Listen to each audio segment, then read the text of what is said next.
need to do covers. One band that does not need to do covers. Who are we talking about? Let us know in the comments. We're live now. How's everyone doing? Thanks for tuning in. Friday night. Friday night rolls around quick these days, you know. Oh, yeah. Getting old. What do you win? Hey, Rusty. What?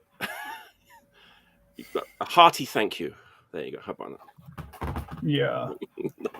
I was looking around like, do I have something that I can give to Rusty? I have a pen from the band ICD-10 that does not work. They sold pens that didn't work. Not one of them worked. But amazing. Drop your address publicly to everyone, and we'll all send you a pen. I got lots of pens that don't work. Yeah, right. There you go. Yeah, have a pen that doesn't work. There you go. Mm-hmm. All right, let me just do the housekeeping before we get going. Like and subscribe. Help us out. There you go. It's going to be a great show, as always. John's back. Good to see you, mate. How you doing? Spinach, finally, we meet. after all these years. Went through a few decades, but we're here. We were having a great time, like nerding out about Japanese hardcore and stuff before we went live. John, we could have done a whole show about that, but I would have loved to have mediated that, or just been in the background, just going. Mm-hmm. Oh, okay. It's better to taking notes. Tell me when to shut up or move on or something. Yeah. You might have noticed we're a man down at the moment. Hopefully, Robert is going to join us later. We hope, but if he doesn't, we're still going to have a great time nerding out about 15 records or maybe more. I've actually got a straight 5 tonight. I don't have any other contextuals or add-ons or lead-ups or anything. But if anyone has an extra they want to show, we've got time. We could do that too. But yeah, I ran with a backup off Jim Martin's advice, just in case someone else gets one of your records. And I was like, all right, I brought 6. Oh, there you go. We might I have 7. Okay, that's cool. All right, shall we get going? Yeah. Sure. I'm excited for everyone's picks tonight. I'm always excited, but yeah, especially tonight. Actually, my all my picks tonight, 5 picks, are dedicated to Kazu and Punk and Destroy Records in Osaka. Love that store, and all of these 5 records came from his shop pretty recently, and I feel like at least 3 of them I would not have got if it wasn't for him getting them. So shout out to Kazu for all the hard work he does at Punk and Destroy. If you're in Osaka, make sure you stop by and support his shop. We're grateful and lucky to have at least 2 really good punk stores in Osaka. So support those shops if you can. Punk and Destroy and Revenge is another great store here in Osaka. So if you're in Osaka, come and check out our great record stores.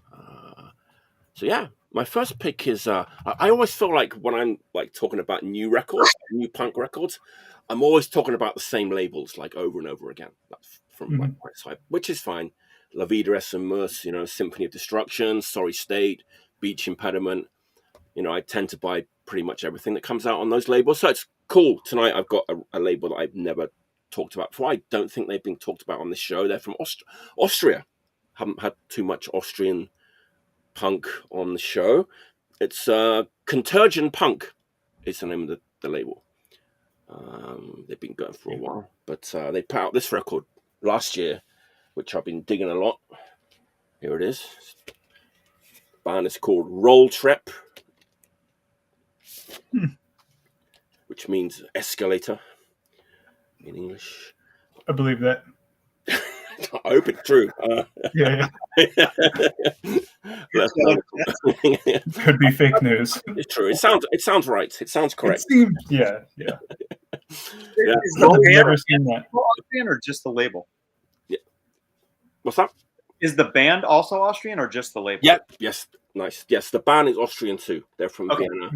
They've had at least 1 record out before. And this is funny because I literally found out about 30, 40 minutes ago that this is one of Robert's favorite records from 2024. So it might be one of his picks. I don't know. Yeah. But he's not here to enjoy me talking about it. But that's fine. So yeah, this band is definitely going to be put in the post-punk box. It will be. What style of post-punk are we talking here? Well, we're talking cold, dark, like contemporary, like Berlin sound.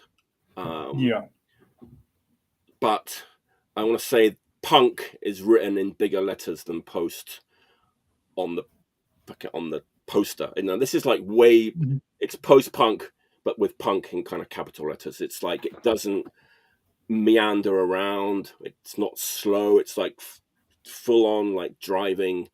The bit of a motoric beat, kind of a lot aggressive, but and there's lots going on. Like there's kind of lots of sound effects like swirling around in the background. There's even a saxophone, which I didn't notice, but it's like really, really, really far back in the mix. You can almost like not hear it.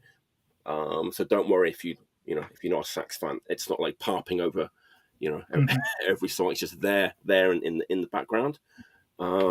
Female vocalists. It starts off with the vocalist saying, like almost whispering, "Sometimes I dream of you in a white shirt and a tie. I don't know why. I don't know what it means, but it makes me cry every time," with all these like psychedelic sound effects going on in it. And then it just like boom, it kind of goes straight into the first song. But yeah, post-punkish, death rockish, but like super punk. Lots of energy. What's the name of the band? I'm writing. The name of the band is Rolltreppe, Rolltreppe, which definitely means escalator. And the name of the record is Es Gert Bergab, which means going downhill. So it definitely does mean that's life. It's up, it's down. Right. It's post, it's punk. It's punk, but it's punk. Yeah. Small post, big punk.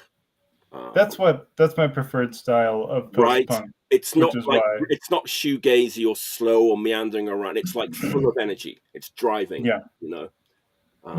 Mini LP, like 5 songs. Probably would have made my top 50 of last year if I'd have heard it. I didn't hear it either. I'm always happy to hear something new. Yeah, I got nothing. I got no new records. So. And it seems like I lucked out, and they did like this sort of limited edition version with the silk screen thing. And cool. Like they have a store in Vienna, like a punk record store. Nice. Which is like the limited version of the record for that store. But I guess Kazu managed to get a few of those too. But Iron Lung Records might have got some of these. Let's see that. Last year. Bringing those I out. heard a whisper about that. But yeah, ice cold, small post, big punk. My favorite style. Check it out. Rolltreppe, escalator. There you go. All right, John. What's your first pick? I got my records in chronological order. So we're going to start with the oldest record, one that came out in 1981. For a fact, I know that both of you have heard this. Okay. And I would assume at least half of you own it, but it is this classic, Crass Records, Flux of Pink Indians, a work of art. And a thing that I always love, nice, big, fold out. How many bootleg T-shirts have you seen of this in your life? Right. On every color of T-shirt imaginable. There's nothing that I don't like about this. The lyrics, the music, how noisy it is. I can't get enough of how noisy it is. I think there should be feedback at all times. And when bands play live, there should never be silence in between songs. you should be feeding back, unless there's the rare occasion that you have a singer who's funny enough and smart enough to talk, which is so rare, especially of the people of my generation and younger. But that has nothing to do with this. Another brilliant crass single. I was surprised that no one had shown this. We talked about the album like before, but not that. Man, do you guys remember when that came out? It's kind of unsettling, that kind of spoken word where the vocalist is kind of doing the farmer's voice. It is odd. I mean, this came out before I was born. Happy to be able to find and keep records like this. But it's odd. It's something that So was it the government? You don't throw this on at a party. No, it's like unless you know. The government says it's safe, so why not bury it there or something like that? Right, something like that. And it's like the lamb voice. The lamb voice. Yeah. It's odd. I paid more than 75p for it. It says pay no more than, but it's all right to break the rules once in a while. Every once in a while. Inflation.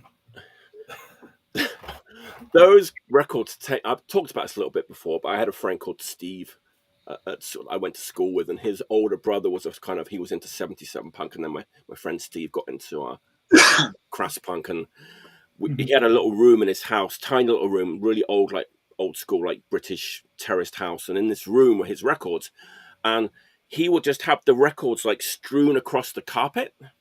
You know?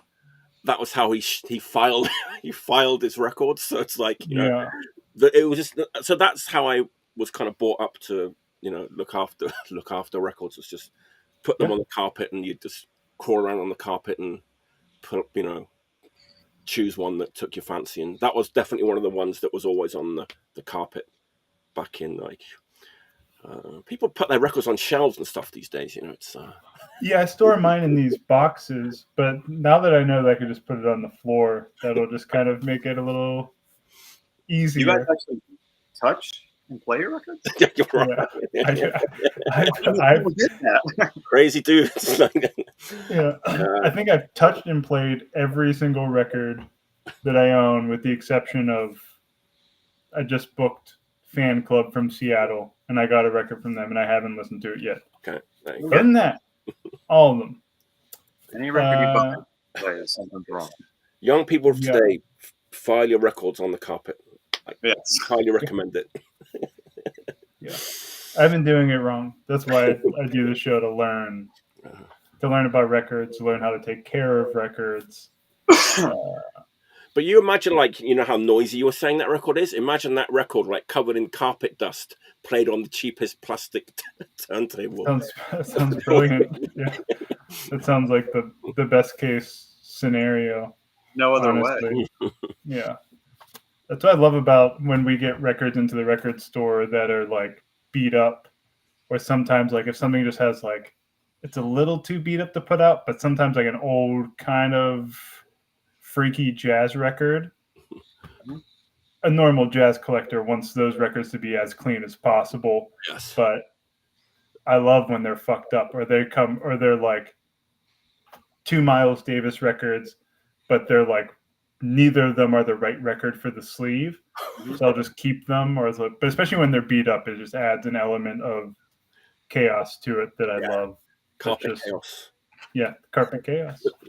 Yeah. Glad. See, Hazel knows what's up. She has many carpet records at the house. I think back then that was your media. It wasn't something you collected. That was just the weird round shape that music came off of. Exactly. Yeah. I wasn't thinking, this might be worth some money one day. It's right. They were the things to be bought, played, used as whatever you wanted to use them for. It's. I still kind of cringe, I'll be honest, when I see someone buy a record now, just rip the cellophane off, rip it out, throw those over here. I'm like, what are you doing? But it's some people, that's what it is. That just makes this sound. It's an MP3, but I think it's a physical one. Then they don't care. They get their kicks. So, and I respect that more than the person who won't touch the record. I'll tell you that much. Right. Yeah. No doubt. Yeah. Yeah. Made to be played. I did think about bringing a record that we just got into the record store today that was sealed and opening it to show it, which I'm sure someone has done by now. Sean from Man is the Bastard did that. Ripped her up with his teeth. Nice. Yeah. I own a that has teeth marks in it, and it's a Fear record. And the reason I bought it, I was like, what was were they that into it, or that there's just all these teeth marks through the cover and everything? Yeah. I had to buy it. Odd. What about you, Spinach? What's your first pick? Yes. Let's. What's Spinach? If you know this, you know it. If not, it's often people are like, I don't know what you're talking about. Blair, how do I spell this? It doesn't say anything on it. This is Bob and V, as you can see on the back. Which Bob is. I'm not very familiar with Robert Lloyd and the Nightingales in England, but that's who Bob is, and V is vice versa from Poison Girl. And it's all those. I mean, this record will set you back a good like $6 US. It's not the easiest to find, but when you do, you got it. From what I know, they recorded these two songs, and it's on Vindaloo Records, which is Robert's label. There was a comp that had like one of the songs on it. John Peel played one of the songs on the show many times. And the song is called Keep Lying, I Love It, which is the whole reason I chose the record. The other side is, what's his name? Richard Famous from Poison Girls. I think wrote and played on that song too, but doesn't sound like Poison Girls at all. Yeah. It sounds like V's very distinct voice, which I love. And if I had to describe this, I describe it as a beyond satirical version of a 1940s love song. Wow. And which, again, getting someone to you can find one of these songs on the internet, the other one you'll never find it. But it doesn't sound punk at all, obviously, but the lyrics are extremely punk-minded. They're basically, to me, are taking the lies and fantasy of love and just pointing out the bullshit and calling you on it, or everyone on it. I mean, Keep Lying, I Love It. It's the name of the song. You can just get where they're going. And they go back and forth singing to each other like they're in love, but pointing out the bullshit. I don't know. The song Keep Lying, I Love It, when I play it, it's stuck in my head for hours and hours and hours. So. What year is it from? 1986, I believe. I think it's like the year after the last Poison Girls release. Which I don't know if that meant Poison Girls had ended or just happened to be then, but yeah, 1986 on Vindaloo Records and Eccentrics, which was Poison Girls' label. They had something to do with it too, but wow, interesting. Yeah, I've never heard that record before. I'm intrigued to hear it because Poison Girls did a lot of stuff that I personally wasn't ready for, like in the early 80s. Sure. All the I can imagine punk stuff, a lot of funk and a lot of like kind of ballads and man, her voice is like one of the best ever. Which is exactly what you don't expect where they're going with this musically, but it's exactly what you expect V to do. Right. I wish I knew more about the Nightingales. I'd listen to them to see who they were, but I can't speak to how much this is a common Nightingale scene. But I think it diverges for both bands, or both people involved. Yeah. Wow. Cool. Yeah. We're learning. That's a great learning already. Yeah. Yeah. I have a carpet to throw it on. I got half on carpet, half on tile. There we go. That's not so bad. Man, yeah. I'm just thinking about vice versa. How, I mean, she was already like quite old when the Poison Girls started going, right? She was in the late 40s when they started, right? Yeah. She was much older than anyone from that scene. Yeah. Yeah. Was she just a poet or what? I just think she's one of these people that just got into making music kind of later in life, and I don't know. I think I saw them once in a small pub in Southampton in England, and it was quite something. I think she was more of an outsider, different way of thinking, and I raised a family like that, and so on and so forth. And the family was obviously very musical. We played in bands together, like there's a whole, Her son was in. Isn't her son like in the Omega tribe? Is that true? Might have been at one point. The Poison Girls Fatal Microbe split, I think, is the family record because Pete Fender that's her son, right? Am I making this up? So Fatal Microbes was her children with Gemstone singing. Wow. But I want to say, I'm getting my facts confused, but yes, definitely her son and daughter. You know her son and daughter. Yes. Right. Cool. Very cool. Nice. Okay, my second pick is also from the Austrian label that I was talking about. Contergan Punk. This is brand new. It just came out like a couple of weeks ago. Nice. So remember everything I said about my first pick, and then I'll add a little bit more to that. It's Autor. Oh, I've heard that one. That's good. That's awesome. I've seen the cover. Yeah, Kommen and Gehen, Contergan Punk 2025. They're based in Vienna, but I think there's people from the Czech Republic in the band too, I think. So, again, small post, big punk maybe even bigger on this one. Like, this one doesn't have so much of the phasered guitars. The guitars are more distorted and fuzzy. It's even like more driving and punk than the Rolltreppe record. More energetic. I think this is more like immediate, whereas Rolltreppe like takes a few listens to get used to the kind of like slightly experimental stuff. This hits you like boom, like right away, kind of catchy. Again, cold, but warmer than Rolltreppe. It just has a slight kind of rocking edge, more of a kind of catchy punk edge to it. The second song kind of lifts the riff from Rotten to the Core by Rudimentary Penile. Kind of, I'm not probably not deliberately, but it's kind of similar. So it's like that kind of fuzzed out, and it's kind of that pace as well. That kind of mid-paced driving, like old anarcho punk. Female vocals again.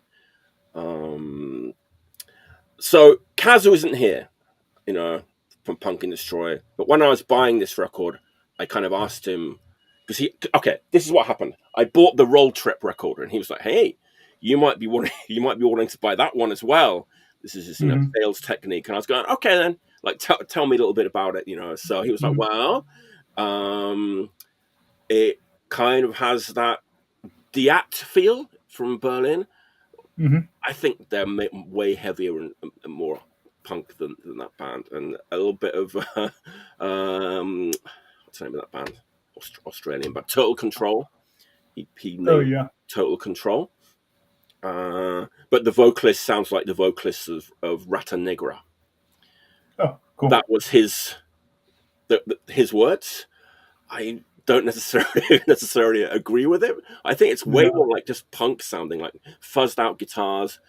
It's way more like up tempo and energetic than Diat or Total Control, for sure. Just by the way you were describing it, it sounds like it would be. I like the other bands you're naming as well, but yeah, it's just distorted, fuzzed out guitars. It reminds you of like so many things, but you can't quite think what. It's one of those. So this kind of sounds familiar. It might sound a little bit like the Smart Pills or Rubella Ballet or Lost Cheries, but it's also real German, like real cold and like. Any of you guys have bought a record recently or any time really where there's like one song that's like so good on it that as soon as it finishes, you stand up and you put the needle back to the start of the song. This record has one of those. It's the last song on the record, and every time I play this record, I have to get up and like put it back to the beginning of the last song. When you hear it, you might agree with me. It's just there's something about that song that just kind of hits me. Yeah, this is my favorite record of 2025 out of the other 5 that I bought from this year. But yeah, Autor from Vienna. Oh, I've got to show this. I don't know if every copy comes with this, but they're organising this punk festival in Vienna. It's in June 20th, 21st, at the Arena Vienna, and these are the bands that are playing. It's a pretty good lineup. The Kids, Corridor, Rolltreppe, there you go. Lasso, Extreme, Collapse, Dilitar, Chain Cult, Gold, Lost Legion. So if you're in Austria or in Vienna on June 20th and June 21st, check out this punk show. I mean, I'll be in Europe the week before, but I'll be at a different punk festival in a slightly northern country. There you go. But you have an excuse. But yeah, I mean, pretty impressive lineup, you know. Yeah. Beautiful. Yeah, the Kids are playing a lot this year. Oh yeah. Yeah, they're playing a couple dates in America as well, and I saw they're doing Now That, and then something else elsewhere in Europe, but it's cool. There you go. Rubella Ballet. Vice versus Kids were in Rubella Ballet. Wow. That sounds right. Yeah, didn't know that. I didn't. They were. Who the what? It was Sid. Sid is the singer, right? Of Rubella Ballet, right? Sid and Zyla. Yes. The main two. Yeah. In my mind. I don't know if that's true or not. Let's know in the comments if that's true. Yeah, I didn't know. They were here for. They seemed to be. They were in Pittsburgh for like a whole month. At one point, I didn't talk to them once. In the earlier days, they might have been in it. Yeah, I think there was definitely a lot of member changes through the Bella Ballet over the years. Right. I would imagine any or most bands that have been a band since the 80s, something has changed, or many things have changed. They're still going too, right? Still playing shows. Unless they stopped in the past couple of years. Yeah. I think they were. I was talking to. I feel like Dusty and Erica were either later this year going to the UK, and they're playing some sort of fest, and they were going to go hang out with him. Oh wow! I don't know. They've made friends with them. Cool. After them coming they came, they played Skullfest, and then Dusty and Erica are my friends who booked Skullfest with myself. But then they toured with Rubella Ballet, driving them, doing merch, setting up shows, etc. But they seem to love them dearly. I didn't speak but a word to them because I was probably standing beside Spinach, giving guitarists who don't know how to plug in their guitars cables or picks or whatever we do at the fest. I did speak to them briefly, only because I passed by them on the sidewalk walking to get food, and they're very. How did you know it was them? I don't know. Maybe it was the massive amount of fluorescent colors. I did get to see them too back in the day, and it was amazing because everyone's in fucking black, you know. They're not. No, I think it's a very deliberate choice to stuck with them. It's so and they had the lights too that make their clothing like even more fluorescent than it, and makeup and everything. It's just great to watch, you know. One of my favorite parts of when they were playing that Pittsburgh show, when they put all the makeup on, I mean, they were just glowing. Jimmy Rose turned to me and told me how they were freaking him out because just the mass amount of fluorescent glowing. Freaking him out. It's so cool though. So Robert, it's the same. Very cool. Let me just make sure. Contergan Punk from Vienna put out the Autor, and I want to say to like any US stores or distros, try and get some copies of that record because I think it'll do. I think people will like it. They should. If they give it a chance, they will like it. I think so. I like it. So yeah. There you go. All right. I'm gonna look into it. Yeah. Yeah. My turn. We're going chronologically. There you go. This one is a compilation discography as it is of Modern Warfare. Oh, yeah. This band, great band. Do you know them? Does everybody know them? I'm assuming. 2 great 7-inches. I did find, so this, I've seen this imagery used multiple times of trying to do this right. It's in the shrink. I kept it in the shrink because it has the hype sticker. There you go. But this image of a man with a cow's head slaughtering a cow with a human's head is from some sort of a book that somebody made about Eastern religions for a Western audience, and this is them like a depiction of cows matter because we're all the same thing, so you shouldn't kill cows, eat animals, whatever. But anyway, great band, and this is there's a thing in here. Oh, I thought this was the thing that had the record in it. You know, this style, sometimes the dust sleeve is like this paper. Right. And it scratches it every time you pull it in and out, and there's like the static electricity of it. But it's got this whole big insert with all of the lyrics, flyers, all that stuff, the covers of the records.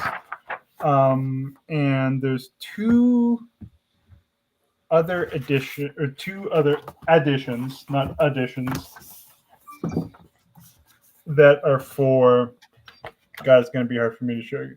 So I got to do the weatherman thing where you're pointing the opposite direction. First record, second record, and then this is the Moderns, which is like a power pop new wave band they did before their foray into hardcore. And this was never released. But then, so I think it was right before this discography came out, someone that I think Spinach and I know that I don't want to name or give any credit to put out this 7-inch. Smart choice. And then it wasn't compiled on this. But then at the very end, there's like 1 or 2 songs, modern songs, not Modern Warfare, not the Moderns, but the idea of space and time, modern as in when it came out, of the singer just playing acoustic guitar and singing, just like stashed at the end of the record, which is really odd. But I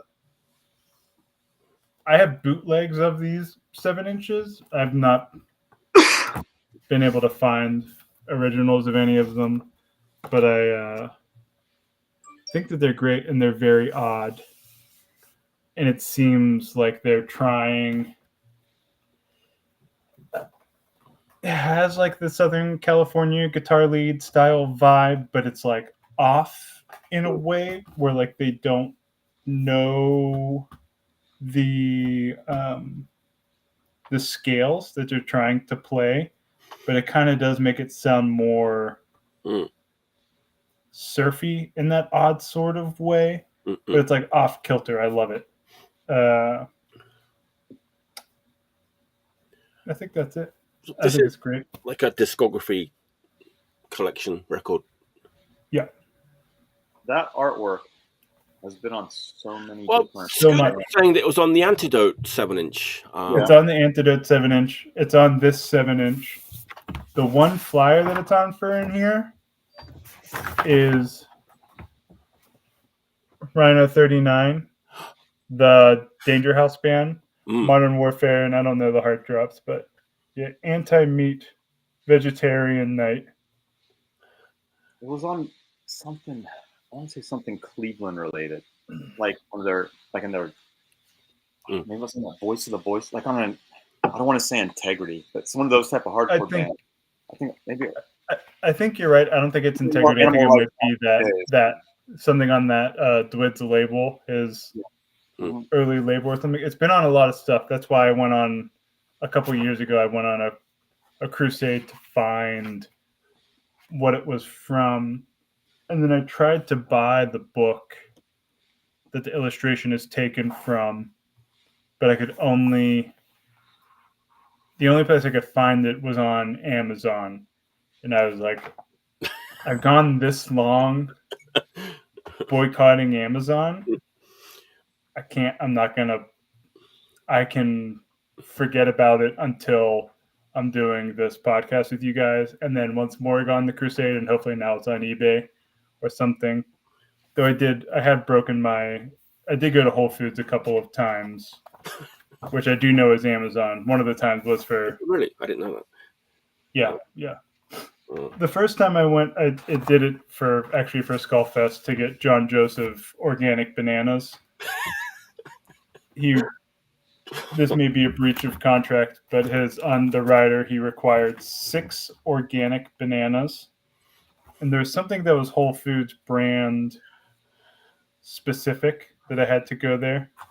But I only bring up the 6 organic bananas because at the end of the night, when I was cleaning the green room, they did not eat the bananas. They used the bananas as incense holders. That's all. God, they're organic. I wouldn't know what they would have been burning.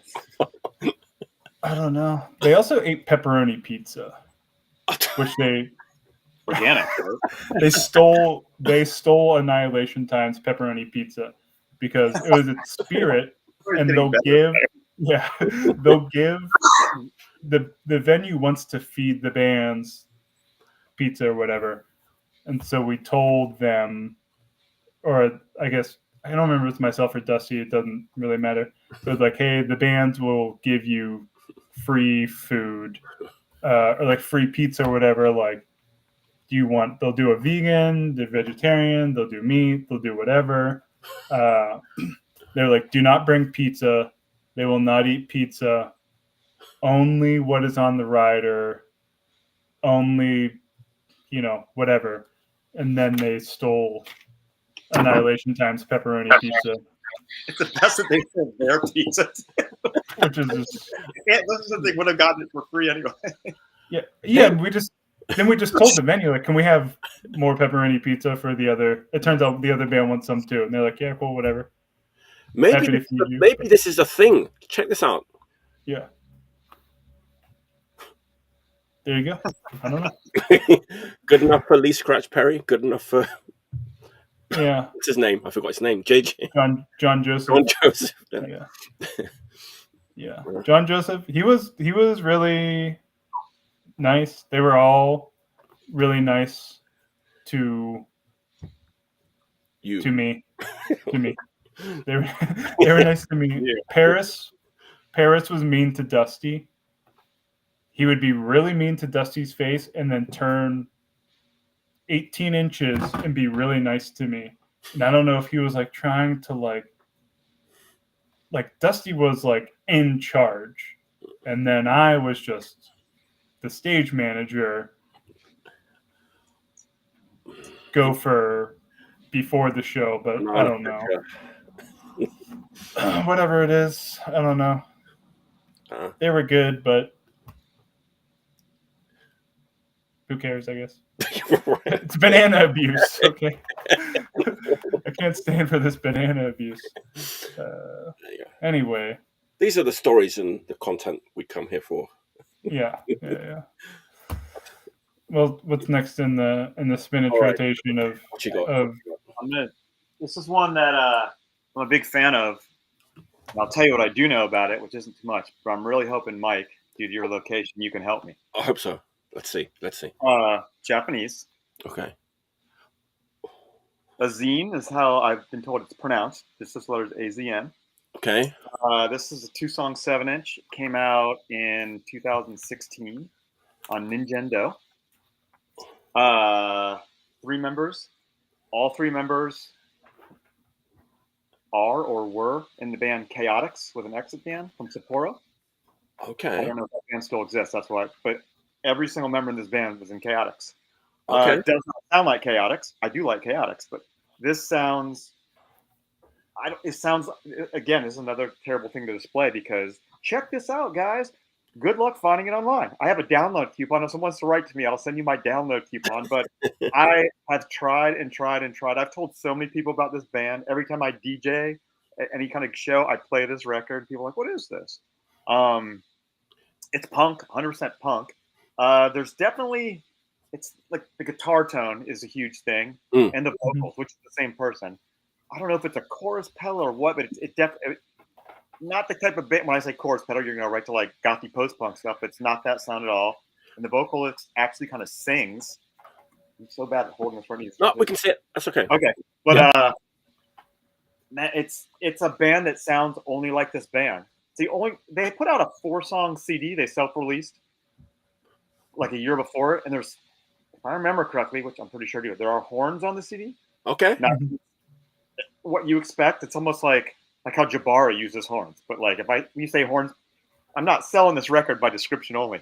But I fucking love this 2-song 7-inch. I know nothing about it. There's an email contact for the band. Wrote to it, never got a response back. I tried everything I could. Like, do you have more recordings? What else do you do? I mean, you can find a flyer or two of the shows they played, but man, the look on your face is you don't have any other. Yeah, I mixed emotions because, like, on one hand, I don't have anything to add to it except I do know the Chaotix, and I have seen the Chaotix, and I remember the Chaotix. But I'm like everyone else. I've not heard of that record, so I'm learning something. I'll have to send you the download code because if you look right now, I've searched and searched because people was like, send it to me, and I'm like, I don't know how unless I record it onto a tape and mail you the tape or something. But so it's basically the Chaotix with a new name, playing kind of a slightly different style of music, right? Something like that. It sounds nothing like Chaotix. Right. That's why I just know they were in it. I mean, I know Chaotix varied over time too, but it doesn't sound like I have their demo. I have their later record. Like I have, but it doesn't sound anything like them. They were more of a traditional punk band. Yeah. Whereas this, it's punk, but I don't know any other band to compare it to, sound wise, genre wise, or anything. But I highly recommend I mean, again, I can probably find a copy for $6 or $7, but you got to find a copy. So it's AZN and AZN, yeah. What's the label? Ningendo. Ningendo. Ningendo. Am I saying it wrong? Ningendo. Okay. I do know that label. Yep. They put out quite a few recognizable things, but yeah. I don't know what else. Amazing. Yeah, it's always good to learn about new stuff. Yeah. Spinach, if you send me the download code, I'll put it on YouTube. Okay. Oh. Yeah. You'll rip it. As long as you send me the link, so I can share the link with people. Because for my own listening pleasure. Yeah. It can be for the people. Yeah. Do I need to send you another pen that doesn't work too? Is that part of the deal? Just wrap it in the pen, or take the download code, roll it up, stick it in the pen. I'll do that. Mm-hmm.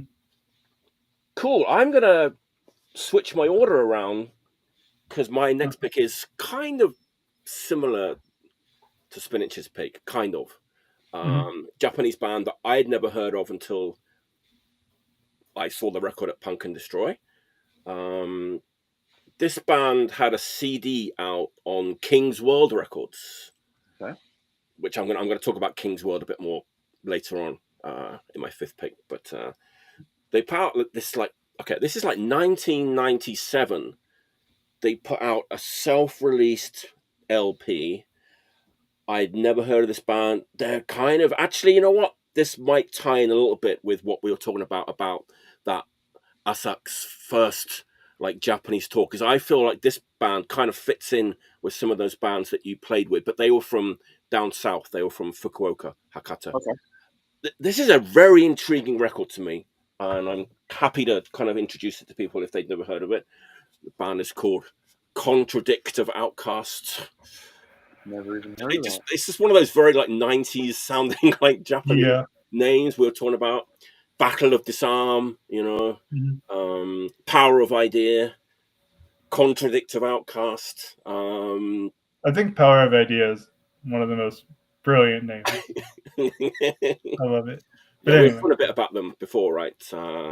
Yeah, but never heard of them. Mid-90s, completely out of sync with a lot of what was going on. I thought, then I was thinking about it. It's this does kind of tie in with the the Tribal War Asia, you know, that kind of stuff, like TDF and, you know, Power of Idea, that kind of like stance, that more sort of political stance, which like the Burning Spirits bands were not really doing. I mean, you know, you've got sort of song titles like Nuclear Tests, Give Me Liberty or Give Me Death, like Stop Racial Distortion.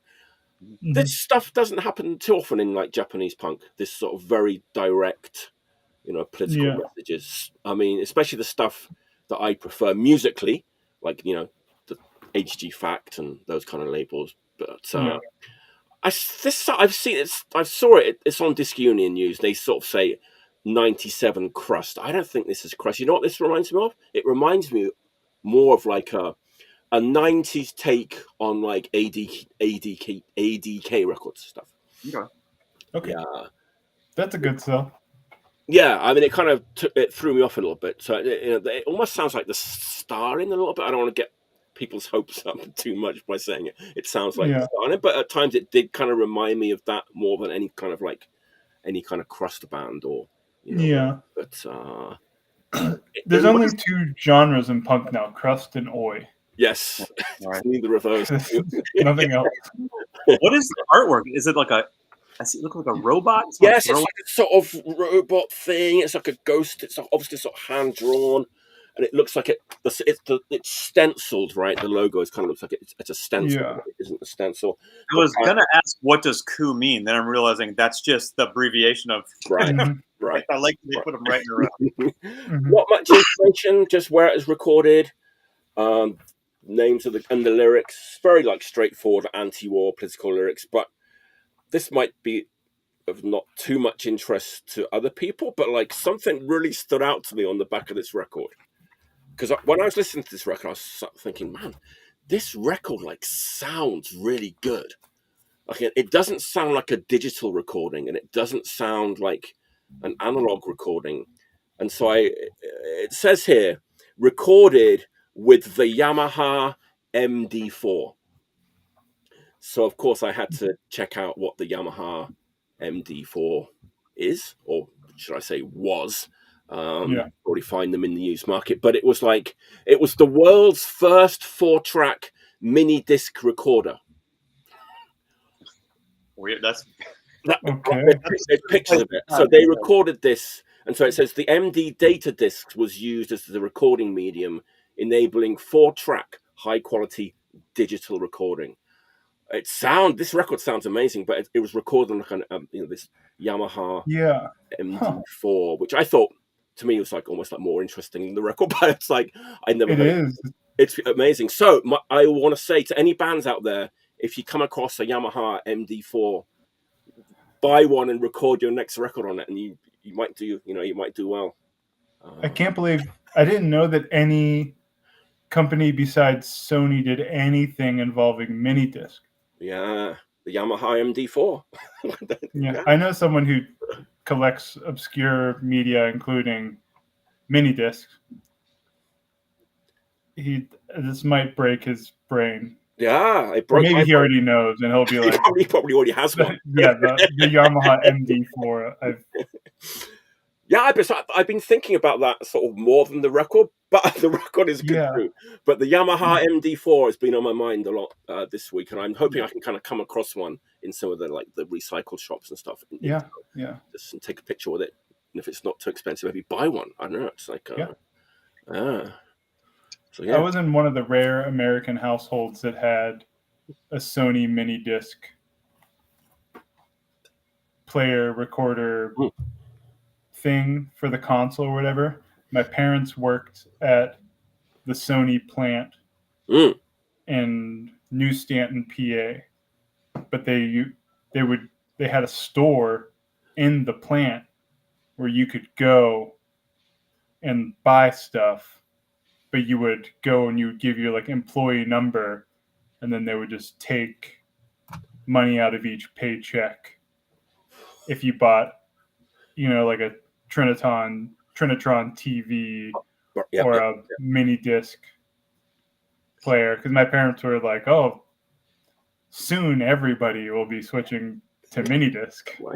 Columbia House will switch to mini disc, and then we can rip off Columbia House for 12 mini discs a month. And it just... I do remember when I kind of first moved here, mini discs were all the rage. So all the mainstream Japanese pop was all on mini discs. Yeah. I had a mini disc player, but and a recorder, but nothing to play on it. Yeah. So, was there any punk mini disc release? I did not come. There might be some more major label, like mainstream punk, maybe like there is on Laserdisc. What punk is there on Laserdisc? Stalin, I think. Hawkwind, Motorhead, Laughing Nose. Oh, nice. Yes. Interesting. Yeah. Punk Laserdisc. Yeah, that's my third pick. The Yamaha MD. Yeah. MD4. Yeah, that might be the best record ever recorded on the MD4. But the only record, I don't know. Actually, I got to look into this, like how many other records were recorded. I've never seen it. It's kind of really it's written in big letters on the back. I think it was like a big thing that Yeah. So that record's self-released. Yeah, this is self-released, and then later they got they put out a CD on King's World. King's World that makes sense. Later, yeah. From the same town as King's World. Yeah. So, yeah. That's cool. All right. John, what's your next pick? I got another little record. All right. You know how that is. Another classic, Crucifix 1984.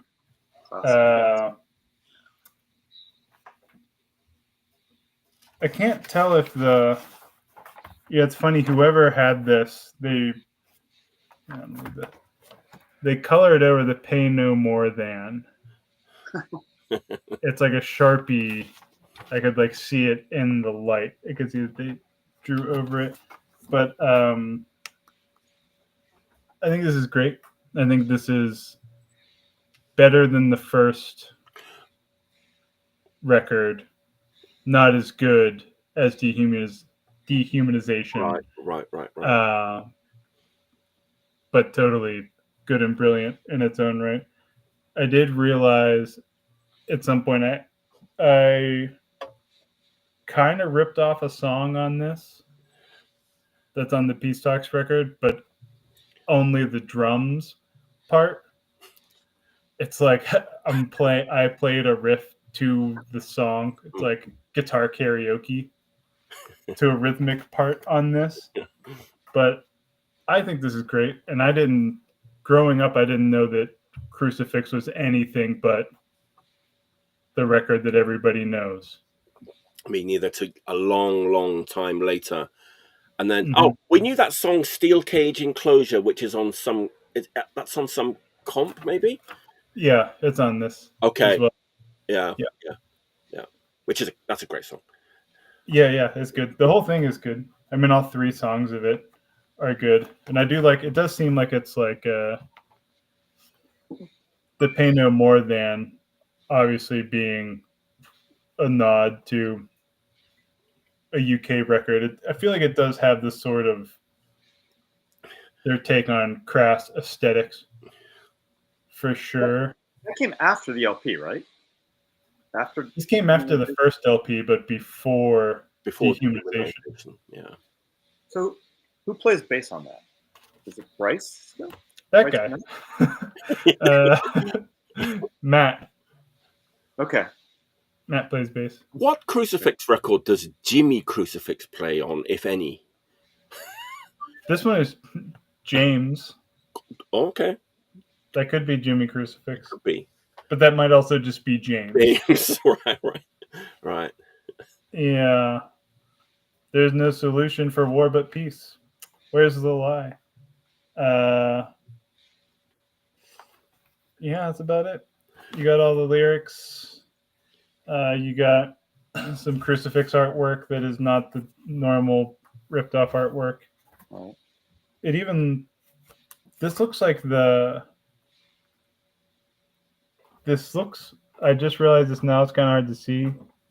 The A, it looks like it's a a ripoff of another label of the I can't remember the UK label that they have. I can't see it, but it's really hard to see. I'm trying to show you. It looks like it was Xeroxed. All right. The label that the band before it, Flux, was on. The Epileptics, the band. Yeah. Yeah. Their Yeah. label, or what the label they were on. Yeah. It was like a blue paper sleeve. It had the A. Yeah. Yeah. We got there. We pretty much reached. That's the closest I'm going to get right now. Yeah. That's, for me, just seeing that and realizing that right now and us getting to it within 2.5 minutes. That's not bad. Not bad. That's not bad. That's good work, team. By the way, Robert said he's aiming for the next 20 minutes. So. Okay. Nice. Yeah, people have been asking about Robert. He's on his way, I think. So. Right. So we can just sit back and watch him do his 4 picks in a row. Probably long-winded. Yeah. The last show that I was on was the longest. Was it the longest one of all time? Let's not do that again. It was a long time. It was long. I think like 2 hours is the way to go. Yeah. I mean, I didn't. I was not the most long-winded. No, like I said it. And I did enjoy it. It was like every one of the picks was like a history lesson. So I was like, this record led to this record. And they played on this record, but this is my actual record. And I was like, yeah. It was fun though. It was fun. It was fun. It didn't feel like 3 hours, but it really didn't. That was. Yeah, I think the Scarecrow Carry Brain. That's a classic. That was one of those 3-inch CDs that were also all the rage too back then in Japan. So, yeah. First discrete release. I'm not correctly. Yeah. Nice. Yeah. Wow.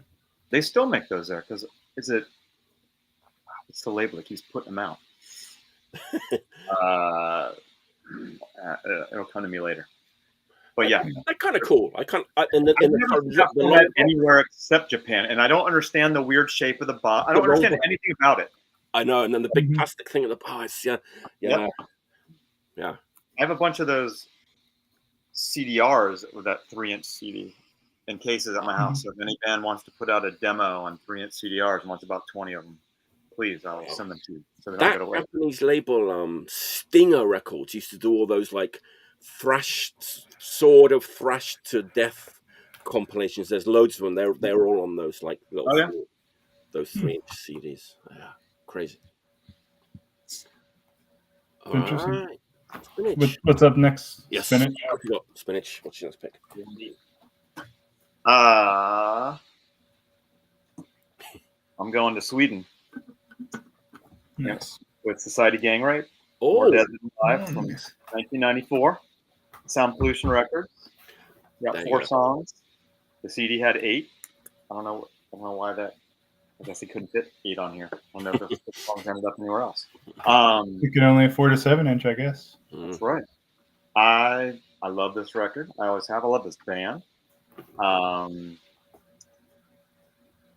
They started off more metal, and then the crust influences took over, and they went in that direction. They started off as Sadistic Gang Rape on the demo, and then changed it to Society Gang Rape. It's always been either complete female or female-dominated band. On the demo, 2 women and guys from Uncurbed filling in, just for recording. Even this is 3 women and a male drummer, and the male never, besides the credits, it's like the 3 women's names, addresses, contacts. It's like, but yeah. I also know people, especially the more modern generation, are often easily offended by the name of the band, and I'm like, which is, I get where you're going, but it's also it's a very political statement, like not pro-rape at all. And I know that I'm going to tell a story. In 1995 on that tour of Japan, Ken Hansberg from Sound Pollution was with us, and discovering everything there. So I had brought tapes all the way to Japan to plan some tour van. Hopefully I had a tape player, which it did, and he did too. He put in this tape. He's like, these are the next 2 records coming out. One was 3-Way Come, what was it, Killing the Life, and then the other side was No Faith, this Society Gang Rape LP, or what you assume is going to be LP. He couldn't get anyone to, I think it was press or print or both the records. It took another year for Three-Way Kommen, 2 years for their LP to come out, based just off name of band, which is, I mean, that's 95 that was going on. So, but people have always had a problem with the name. If you've never heard of this, it's Swedish Crust, classic 90s Swedish Crust, which I know Swedish punk hardcore people love, but they don't go to this genre.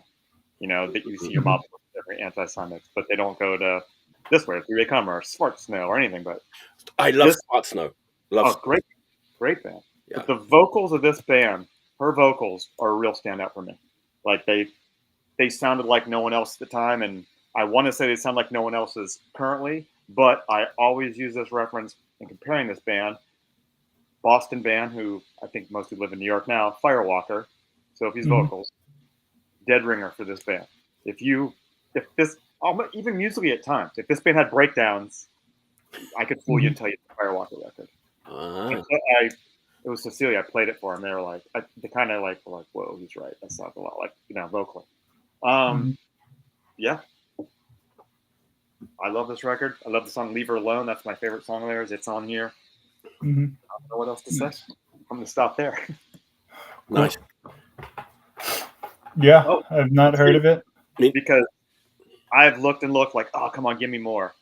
I cannot find any other bands these women ever did, ever. This is one of those, we played in this band and nothing else, as far as I know. Yeah. I'm anything else. I do kind of respect that. It's cool when people do that, but you know, it's like Joe Bench. Once Bolt Thrower is done, that's it. I only Joe Bench, you know, or something like that. Wow. So be it. My next pick is exactly that. I couldn't find any information about these 3 or 4 women except for this band that they were in. I don't think they did anything after. Even Kazu couldn't tell me anything. Again, it's like King's World Records, but man, like when you think of King's World Records, like when I think of King's World Records, probably the first things that come to mind are like Swankies, Confuse, Kuro, you know, the Brain Drill. Punk or Sex Pistols style punk? One of the two. Or the combo of the two. That's exactly what I was going to say. You've either got like the noise or the kind of Sex Pistols type punk, right? That's pretty much King's World Records in a nutshell, right? Exactly. So this band is neither of those by any stretch of the imagination. I don't know when this record came out because it doesn't say, and it doesn't say anywhere on the internet, but it's on King's World. It's very flimsy. It's this very kind of obscure all-girl band called Shonen B or Boy B. It's probably I kind of did some detective work and just judging by they put out a tape, and they were on like a video comp too. So I'm guessing this is like 77. That's not some 86, 87, 88 around that time period. But it's shonen knife, same word. Same word. Yeah. The letter B. Okay. Yeah. Exactly. Yeah.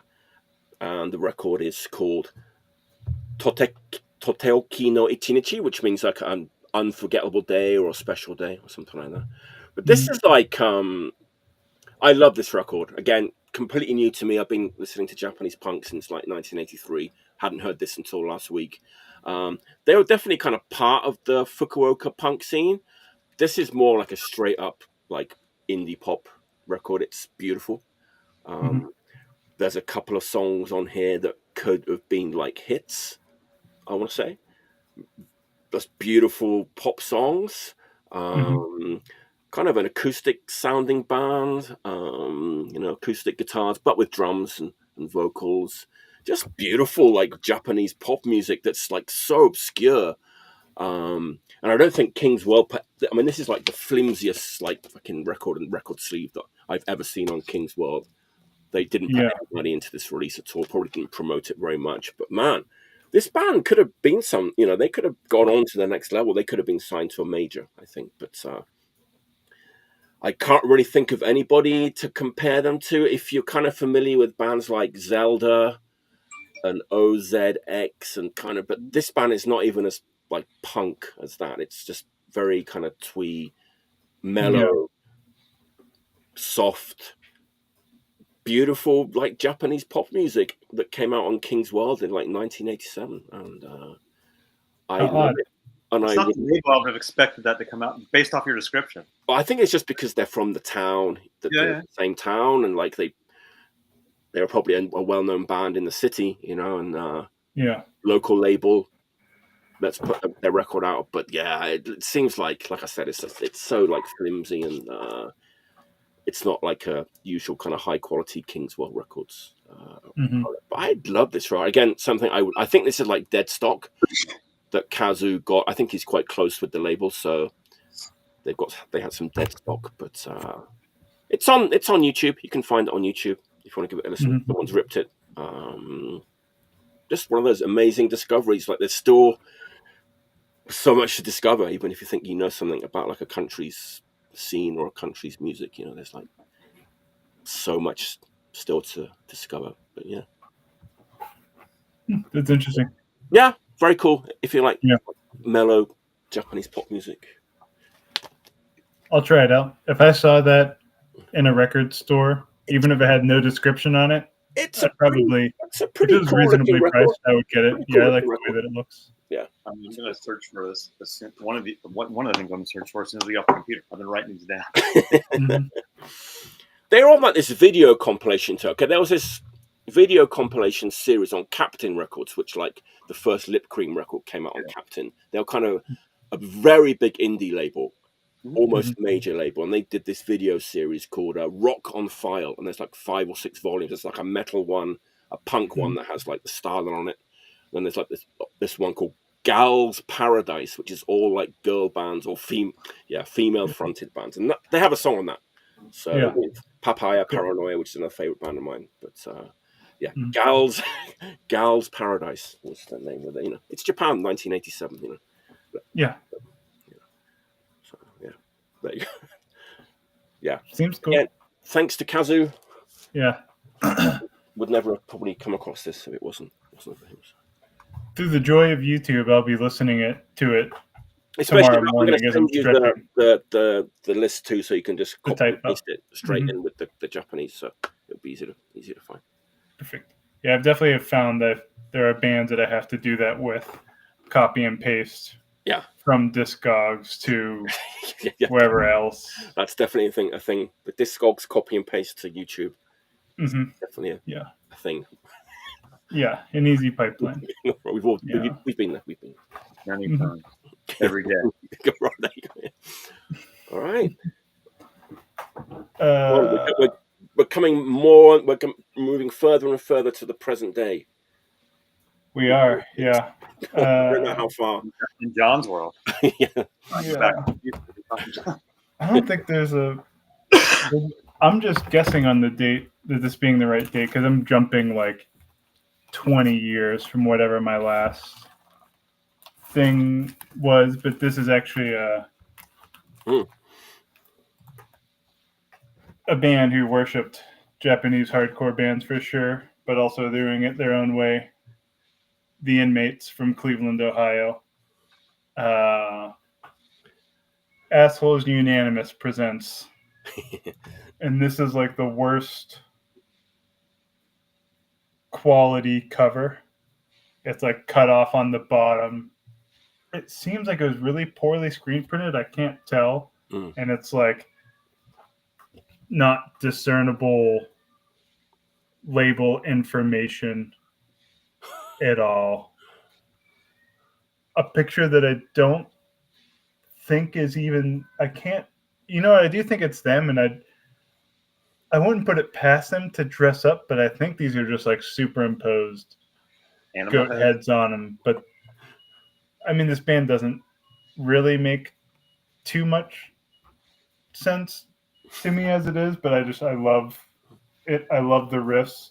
I think some of this are re-recordings of the 7-inch that came out in '95, I think. That they did they did like a limited cover of that 7-inch as the picture of Zhao on the cover of it. Then when they re-released it, they did that again as well. But this is like, I think it's just, instead of being like a compilation of, do I have the inmates with the band huffing? I do. It's it's over there. No question. I didn't want to do all little records. I think I was trying to do every other little record, big record. There you go. But chronologically, little record, big record, little record, big record. Makes sense. I think it's like a discography, but they re-recorded all of the songs for this. So it's like every song they had up until this point re-recorded. And I think it might have originally been a CD. I knew there was a discography. I didn't know they re-recorded them all, though. That's crazy. Because these are different. They're the songs from the 7-inch, but they're different versions. And then some of them are like played like, I'm trying to think, like Scummy goes into Execution, but it has one track on this. Okay. It was like the way that it was on the 7-inch, but then if they were to play it live, you would just go straight into the song. It's how it's played on this. But it's great. The quality is great. And then there's for each version. So if you listen to whatever was from the CD version of this, there's different Pittsfield, Mass. Oh, hi, Meadow. There's different banter from Paul, the singer, before Cement Shoes, from this to the CD, even though it's the same recording. But I think the riff for Cement Shoes is, for me, a top 10 hardcore punk riff. I don't know which one of them wrote it, if it was Aaron or Paul or a combination, if they just became one person. It seemed like after, because the two of them were just doing, this was like the serious, not serious band, and then they had Cider, and then they also had Brainwashed Youth.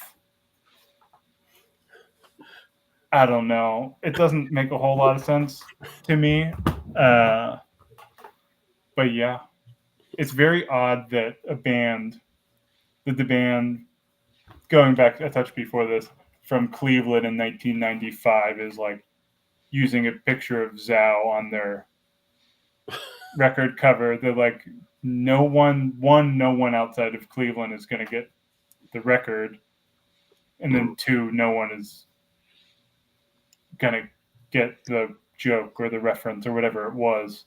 Doesn't really make, it seems like they were planting a seed for an inside joke for 20 years later or something. I don't know. I'm unsure. Paul won't talk to me about it. Okay. And Wedge they don't like talking about their band, which is totally fine. They'd rather talk about everything else. And I get that. That Brain Eaters one is one that needs to be reissued properly, because it was only available on the tour, right? Yeah, no one can get it. No one can get it. No, that's somebody needs to do something about that, because tour only, right? Seems like Meadow has it. Maybe he could. Meadow has the record. Meadow has a label. Maybe he has a box of them. It's easy. Yeah, easy math, right? Get yourself a Yamaha MD4. Transfer the Brain Eaters to the Yamaha MD4. Done and done. There you go. Yeah. Mm-hmm. And that's that. Cool. I think Cleveland was definitely ahead of the game with getting into Japanese hardcore stateside, right? Yeah, which I did. So Wedge wouldn't talk to me about it. I did want to ask him he wouldn't tell me, but he told Leah Spinach, a friend, that he just responded to an ad in MRR, and it ended up. I'm pretty sure this might be a lie, or I'm misremembering something, but that he responded to an ad in MRR for someone that was looking for Japanese hardcore. He didn't know what it was, but he contacted them to try to find out what these bands were, and it was Brian from Drop Dead, and that they've been fast friends ever since. There were only so many people with the interest and the knowledge back then, so yeah, it makes sense. It's true. Those are the things that'll bring you together. The first time I met Brian, he was wearing a sockeye shirt, and I was like, I don't know who this wizard is, but I know that he and I are going to be friends because he's got a sockeye shirt on. I can tell you that last week when I saw them, he was also wearing a sockeye shirt. Oh, was he in Richmond? Some things never change. Yeah, they played, yeah. If it wasn't him, someone that had to be. Yeah. One of the four of them had a sockeye shirt on, I'm pretty sure. And we even talked about the sockeye shirt. So. Wow. Yeah. Brilliant band. That's what I should have shown. I should have just shown a sockeye record, a little sockeye record, and then a big Tough Skins record, and then a Lettuce Vultures CDR. And they have a million bands, but yeah. Anyway. All right. My turn? Yeah, go ahead. All right. I'm going to talk about something we haven't spoken about much on the show. Oh, Japanese hardcore. Could you believe it? At least I held out until my third record, because this is my go-to. This is the first record I play, the first band I play every time I DJ. I have played more than once. This is my favorite band since May 19th of 1995. SDS. I was shocked they weren't on the list yet. I checked. Right? I fucking cannot say enough. I don't have to say much. If you haven't heard them, that's a problem you have and need to solve. They're metallic punk, ripping, raging. They change over the years. They kept getting better. But this is their first 7-inch from, I don't know, late 80s, 89 maybe. And this is one of my go-tos. I don't know. On that same tour, Yumikaz drove me to Michi's house. I met this wild dude, and we stayed up, a traditional family house in the middle of the rice fields. And there's graves in the middle of the rice fields. And this is all new to a 19-year-old me, and we stayed up all night long. I was loving it. He was super, super fun. We had a great time, and he had records. And I took those tapes I had brought on tour and recorded over all of them in his bedroom with Brain Death. Never heard them. That band Dragons from China. Just absorbing everything that came out of his mouth or bedroom or anything. And the next day we played the show with them, and as if the night before didn't change my life, that changed my life. And they were definitely my favorite band from that day on, and still are. And what a fucking show. There's a video of that particular show. I've watched the video a million times on YouTube. I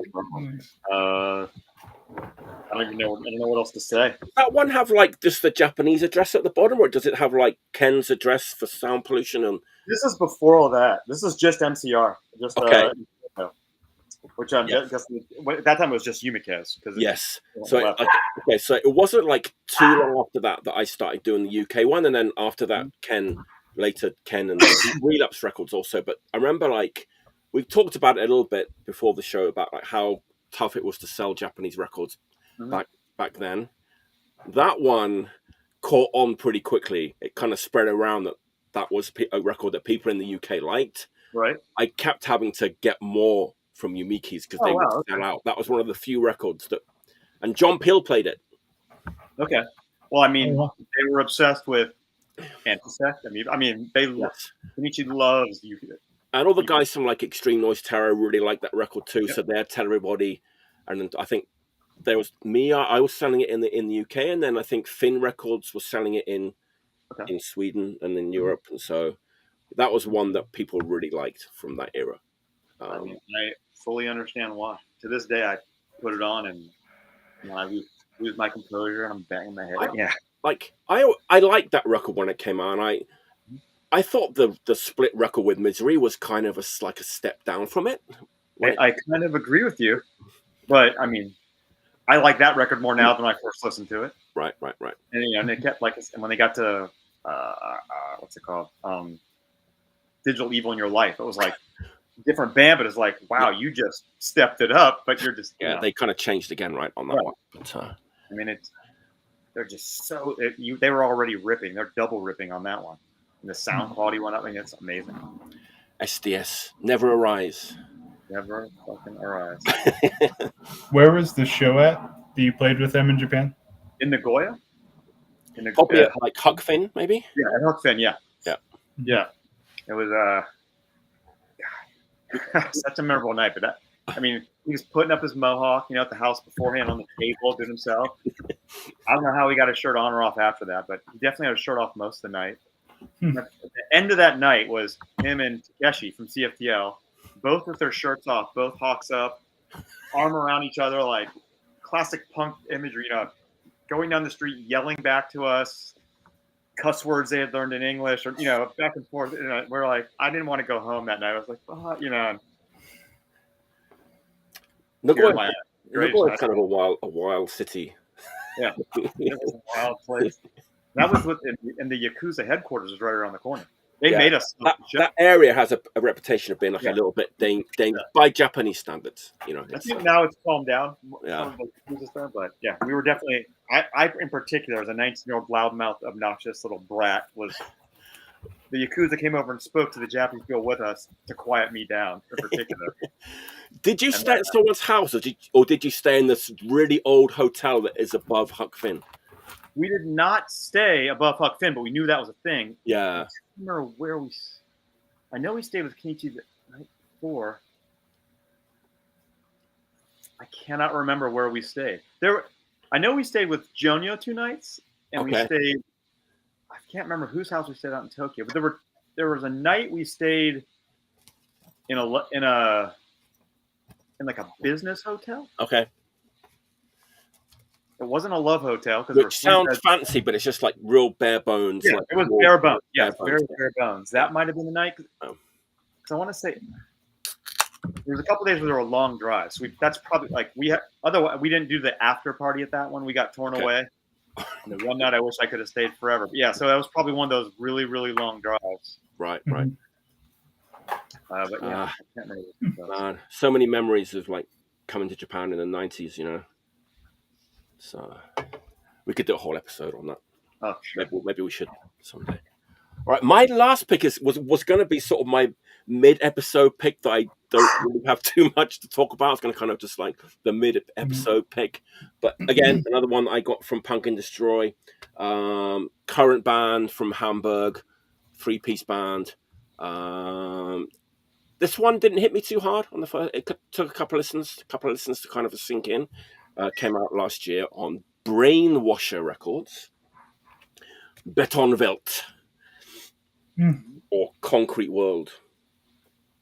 We were talking about there we go, picture of them, 3-piece. I think this is also a band that they're based in Hamburg, but all the members they sing in Russian, English, and German, and sometimes a lot of like vocals going on at the same time.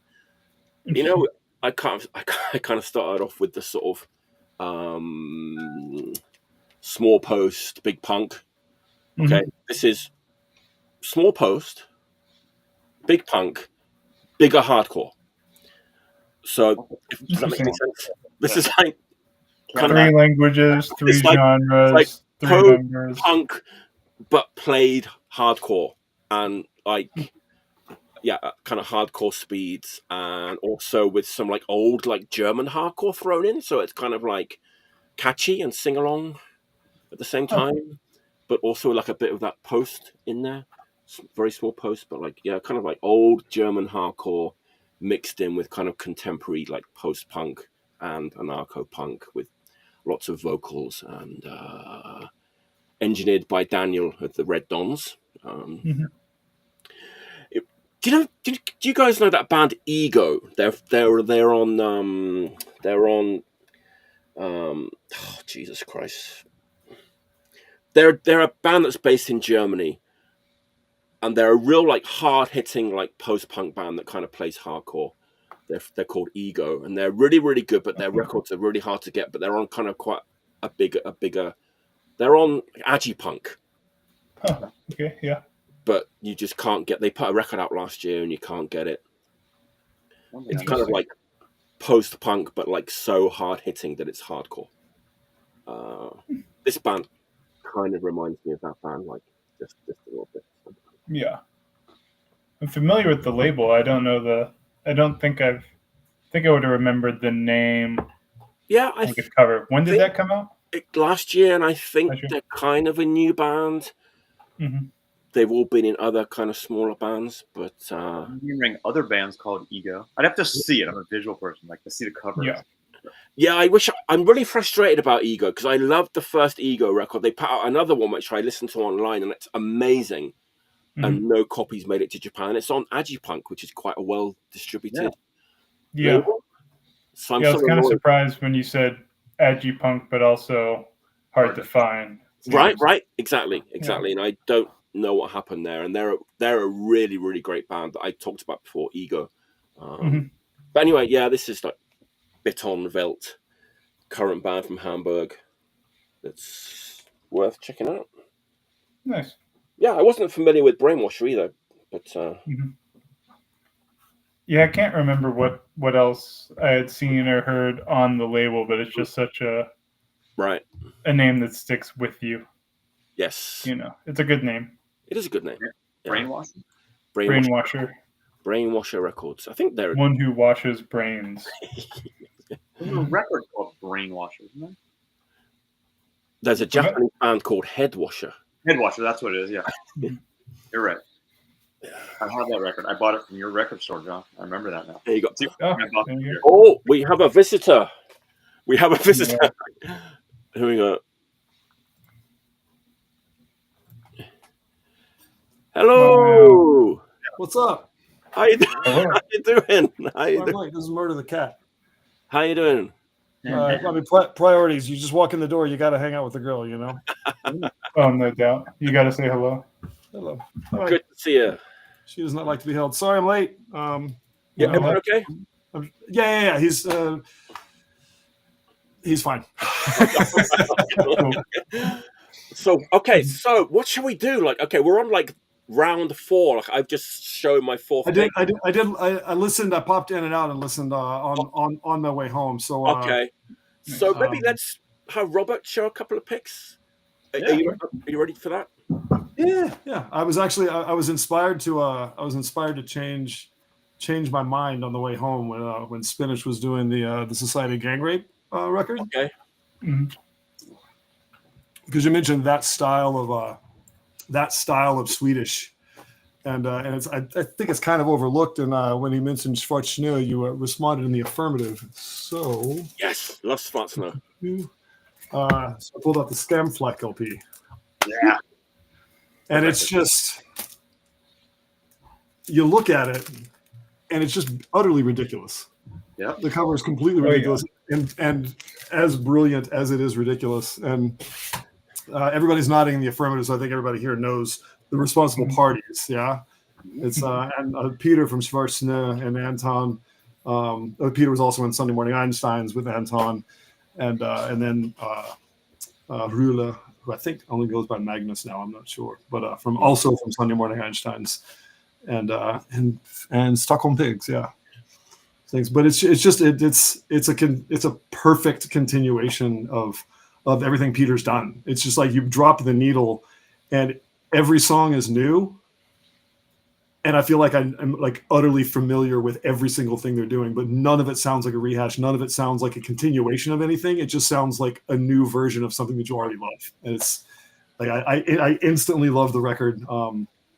Ken from Prank gave me a copy at a show a couple months ago. And it's just stellar. Mm-hmm. That's the perfect way to describe it. I love the description of this game. Yeah. Mm-hmm. Now I just have to decide who doesn't get featured because I wanted to listen to Scamfleck instead. I hate to use the word underrated because it's kind of meaningless, but I think like Schwarzsnö, Sunday Morning Einsteins, they need a bit more love, I think. I think the word underrated could not possibly be more appropriate. Like one of my old bands toured Sweden, Finland with him in 03, and then did a full US tour with him in 04. And I was just, I mean, it baffles me that 10 years later, or 20 years later, sorry, that people aren't just like stumbling over themselves to grab these records that you can literally buy in bargain bins. They're just buying them all the time over here. Sunday Morning Einsteins, Fart Snow. It's like, yeah, and the Sunday Morning records. I mean, they're all 3 LPs are perfect start to finish. That's it. But Shagnava is just. Yeah, I mean, that's partially because I saw those songs every night for a month, but I think it's because they don't quite fit in the box, right? They're not Swedish D-beat. But they're quintessential Swedish D-beat at the same time. Yes, but there's like other stuff, which purists maybe like don't.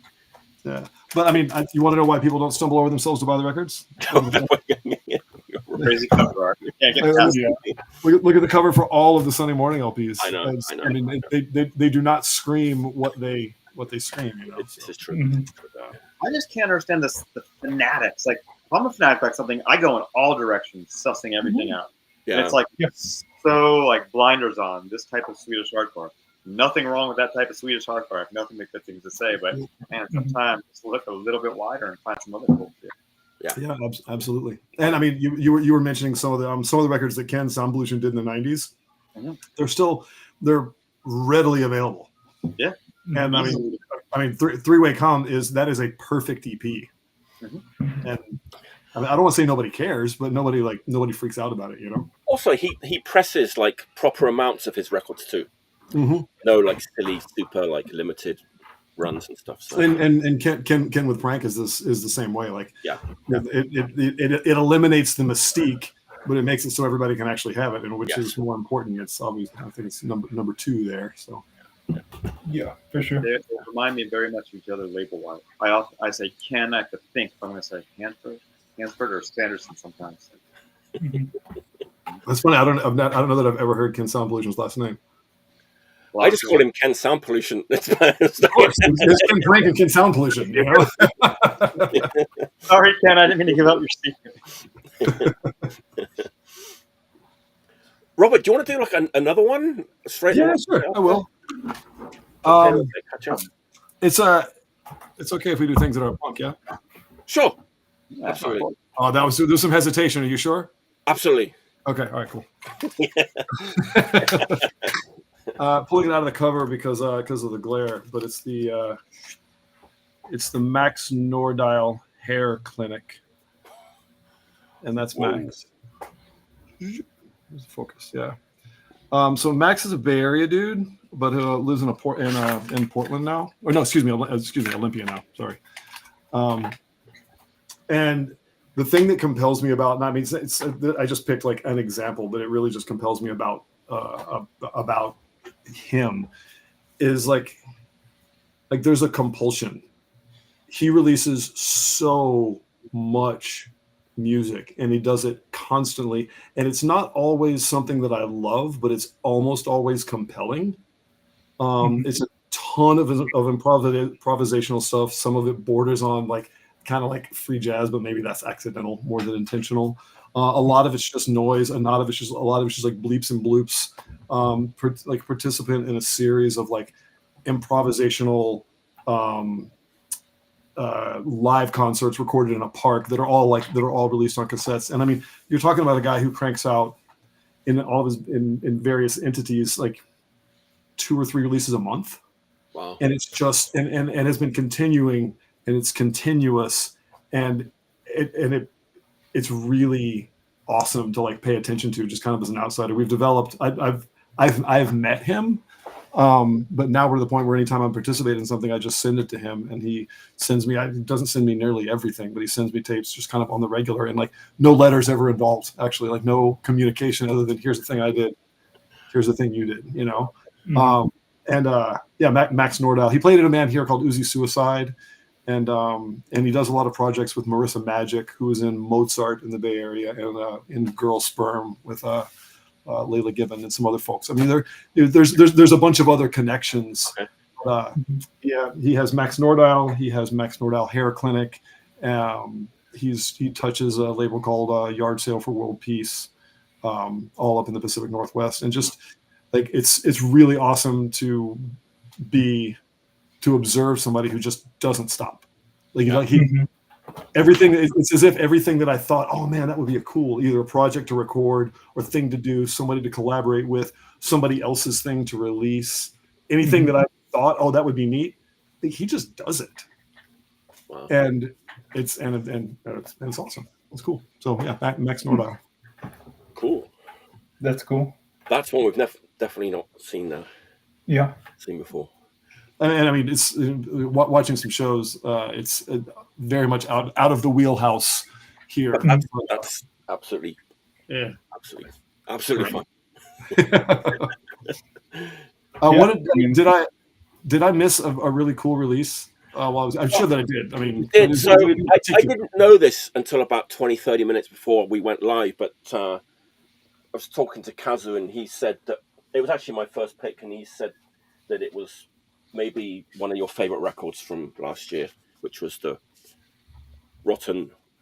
You would be correct. It's Rolltreppe. Yes. Or something along those lines. Yes, yeah. Escalator, as it's now called. Yeah. Escalator because it's now called because of the translator machine. Yes. Apparently it means escalator. So yeah, Rolltreppe was like my first pick. But, I didn't know that you, like Kazu just said, that was like one of Robert's favorite records from last year. Yeah, there's the vibes reminded me a lot of Rakta from Brazil. The first time I heard it, it doesn't sound super similar, but like the energy is the energy is close. Yeah, I really like that record. Yeah. Right, Spinach, want to do your like fifth pick? My turn? Yeah. Okay. No, actually, it's John, right? Because I did my last pick, and then it can go any which way. I don't mind. Okay, Spinach, do you want to go next? I don't care. Go ahead, man. Go ahead. Me or John? Who's going? Spinach. Okay. Flip a coin. Oh, now I got to turn what? Now I was all excited to do 6. You want hip hop or you want punk? 6. I thought this was punk only. Come on, man. Yes. All right, fine. We'll go punk then. Let's go. I was excited to go hip hop. I'm a huge hip hop fan. I've been buying hip hop records since the 90s. It's because you're old. It's going to be super hard to show without glare because it's a metallic silver cover. Oh man! Yeah. Automatics. Yeah. I'm happy they are because the LP is literally in my pile for next week. There you go. Oh, you want me to go back to the other? No. The LP, not the single. So okay, it's even better. But it's funny. Like this is late 70s. I think 78, 79.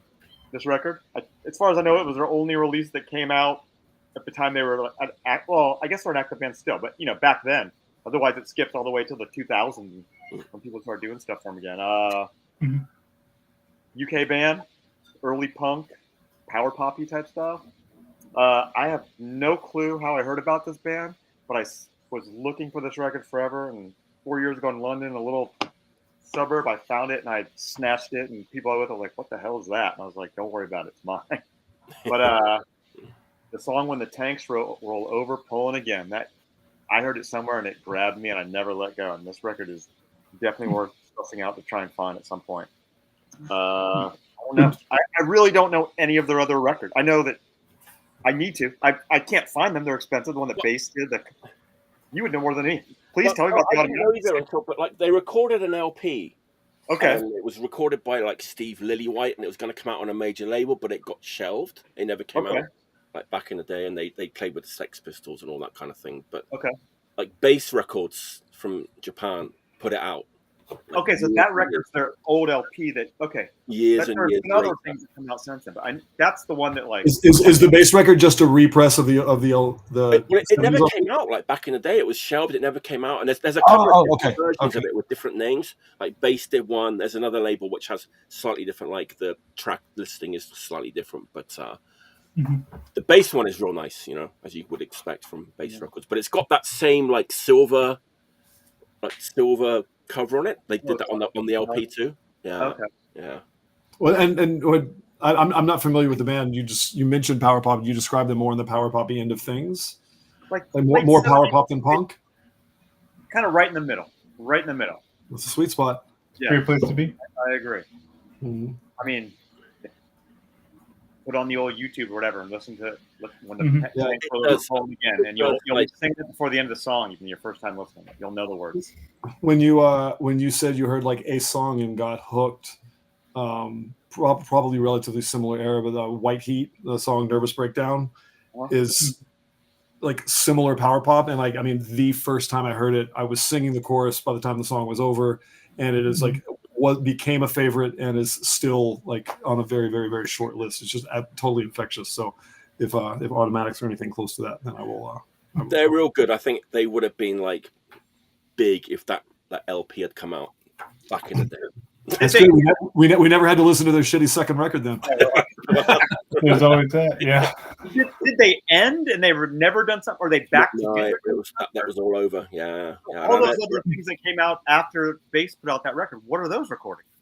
But it's all the same stuff, but like just like slightly like compiling. Like one of those things. It's being put out like 2 or 3 times, and maybe they'll change the track list, track order. Okay, so if I get that LP and this 7-inch, I'm good. Yes. Yeah. Okay. Yes. That helps. Yep. Yes. Okay. Yeah. Thank you. And the LP. Where did you hear it? Big hit. Walking with the Radio On. That's their big, like, real, like, power pop, like. I think that a Japanese band covered that. Well, not Teen Generate, but one of the post Teen Generate bands covered that song. I think too. Yeah. I just queued it up just in case, so I don't forget. I find myself in the position of like, usually I have like a stack of records, but I don't. I did a straight 5. So, John. Okay. You want to go next? To fulfill my, I have like parameters for the records that I pick of like I said, a little record, then a big record, then a little record, big record, chronological, and then like a classic, whatever. But the local flavor for this time is Kim Fuck. Great band. I think this is their best recording, but none of the recordings do justice to how huge the band was live. Just loud, powerful, energy. The singer, Rob Henry, completely unhinged. Great songs, great people, great everything, incredible guitar tone, amps turned the whole way up. I have not a bad thing to say. They did an LP that I don't know what happened. It's so quiet. There was such a loud live band. Because I only have the LP. It's like mastered quiet. Okay. I still think I agree with you on the mastering, but I still think the LP. I mean, if you hit the volume knob appropriately, yeah. I think the LP is probably a better recording. Or I shouldn't say better. I prefer the LP recording, but fully agree that that band live is just Yeah. I mean, I was lucky enough to see them and play with them like once a month for 5 years, for however long that they were a band or whatever. I mean, I feel like this was the best band in Pittsburgh for whatever years that they were playing. And every band that they opened for, they blew away. And they didn't really seem to tour very much. It seemed like they did one-offs here or there, or weekends or whatever. But they came out to the West Coast. I saw them on the West Coast once, and every other time I saw them was elsewhere. That makes sense. Yeah, and Iron Lung did the LP, but it seemed like forever when I was getting the getting Iron Lung new release emails or whatever, that it's just for years and years and years it was on there, still available for wholesale. Golden Happiness put out this one. Is that, or maybe it's self-released? I didn't even consider it. I think it is self-released, but I don't know. I think it's great. I don't know if this is online. Maybe it is, maybe it isn't. I'm not sure, but highly recommended. Go back in time and see them be loud. And I don't even think the guitar player Ben Smartnick, I don't think he's doing anything, or the drummer had children, he's not playing. Corey has a new band that's like sort of the after Invalid, what do they call it? It's like him and Jimmy and Kevin. Like Corey and Jimmy are finally in a band together? Yeah. Mm-hmm. Okay. So Jimmy was going to join Invalid on second guitar, but then Brian moved to Joshua Tree, the singer, and he was also in Blood Pressure and whatnot. But I forget what their new band is called, Ultimatum. Okay. Apparently it's good. He's a vegan caterer chef in Joshua Tree, isn't he? Yeah. He started a catering company. Uh-huh. The band's good. I didn't see them. They opened for Rocky in Sweden when they played here, but I was on tour. So, in the classic style, missing, when the like one show that comes through every 6 months that you have to see, but then you're on tour while it's happening. I can't recommend this enough, and it falls under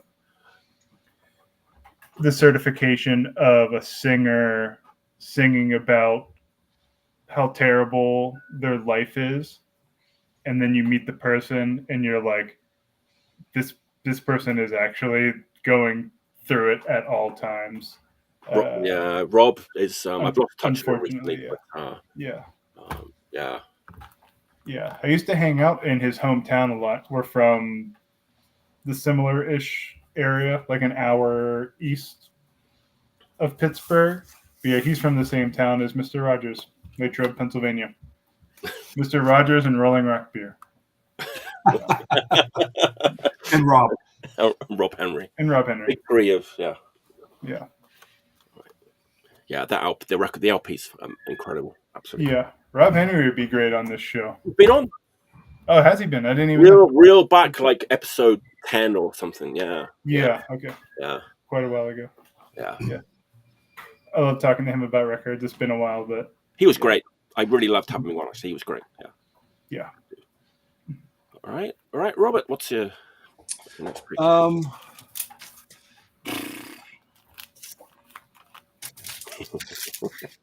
have to take this one out because the cover is part of it. It was a birthday gift last year from Kelsey, who was there in the comments. But so here's the cover. Whoa! Completely just fireworks, everything handmade, hand destroyed. There's an insert in there, but it's San Francisco's Black Humor.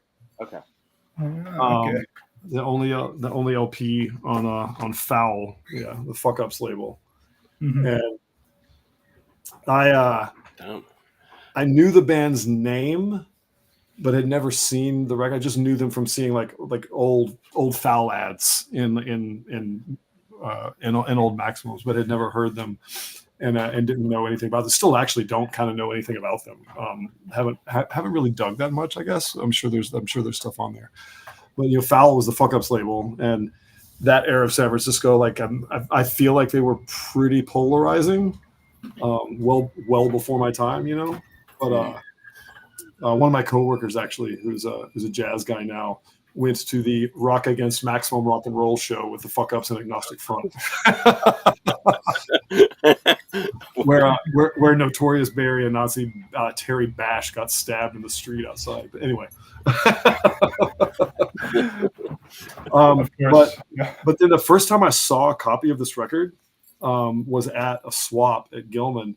I was like, oh shit! Like this is I've never seen this. Don't know how to price it. Is this like it's pre everything on the internet? The internet exists, you know. Yes, it is. Thanks, babe. But it's pre everything on the internet. And so it was like it was still a find. It was really cool. And I asked the guy who was buying it. I was like, "This is I've wondered about this record just seeing it from ads. Like, how much you looking for?" And he's like, "No, it's not for sale." Like, but it's in your box. It's in your box. It's in a swap. Yeah. Are you trying to trade it? Because I'll trade, like either for a record or money or whatever. And he's like, I don't know. We'll see. I was like, man, come, you're in a record swap. I'm here to buy records. Fuck. And then the person next to me was Jeff from Capitalist Casualties 6 Weeks Records. And he just looked at the person at the stall, who I will not mention. He goes, "Did you bring records to sell or just fucking show off?" But anyway, it was reissued a few years ago, and I got a copy of that. But this is just like, God, punk was different, man. Like, I mean, this record is just fucking damaged. Like, it's not a hardcore record. It's not a punk record. It's fucking damage. It's like Sonic, it's fucked up. And it is weird. It's like it's hard to listen to sometimes, but it's not noise. It's just like it just sounds like you're being like punched really awkwardly. And I love the record, and then like seeing it presented like this, and this is not something that that was on it originally, I don't think, but you can see like all the old price tags crossed out with a $9 price tag on top. I'm pretty sure it costs more than that now. But yeah, it's just like it just kind of like adds to like how super bizarre the band is. And yeah, Foul is like, I mean, you've got the Fuck Ups and this and DJ Leibowitz on the same label. And DJ Leibowitz is like piano, like cabaret dude doing punk covers, who stayed at my house in Oklahoma when I was like 21 years old and asked for a glass of warm milk before bed. So like actual freaks, you know? Yeah. What's it like supposed to look like, the cover? Is that like a because this one's handmade, I'm assuming that there was a whole batch of ones that just looked like totally different. I mean, right. Spinach, you're deeper on Discogs than me. I don't know what the actual cover of this looked like. I don't know either. I don't remember what the cover of the one that I saw in the box was. The reissue, it has like a fucked up looking American flag on it. But like the full cover is a flag with the dude's face. Yeah, it's a totally weird record, and I'm very stoked to have a copy that has a feather glued to the cover. Yeah, because that's convenient.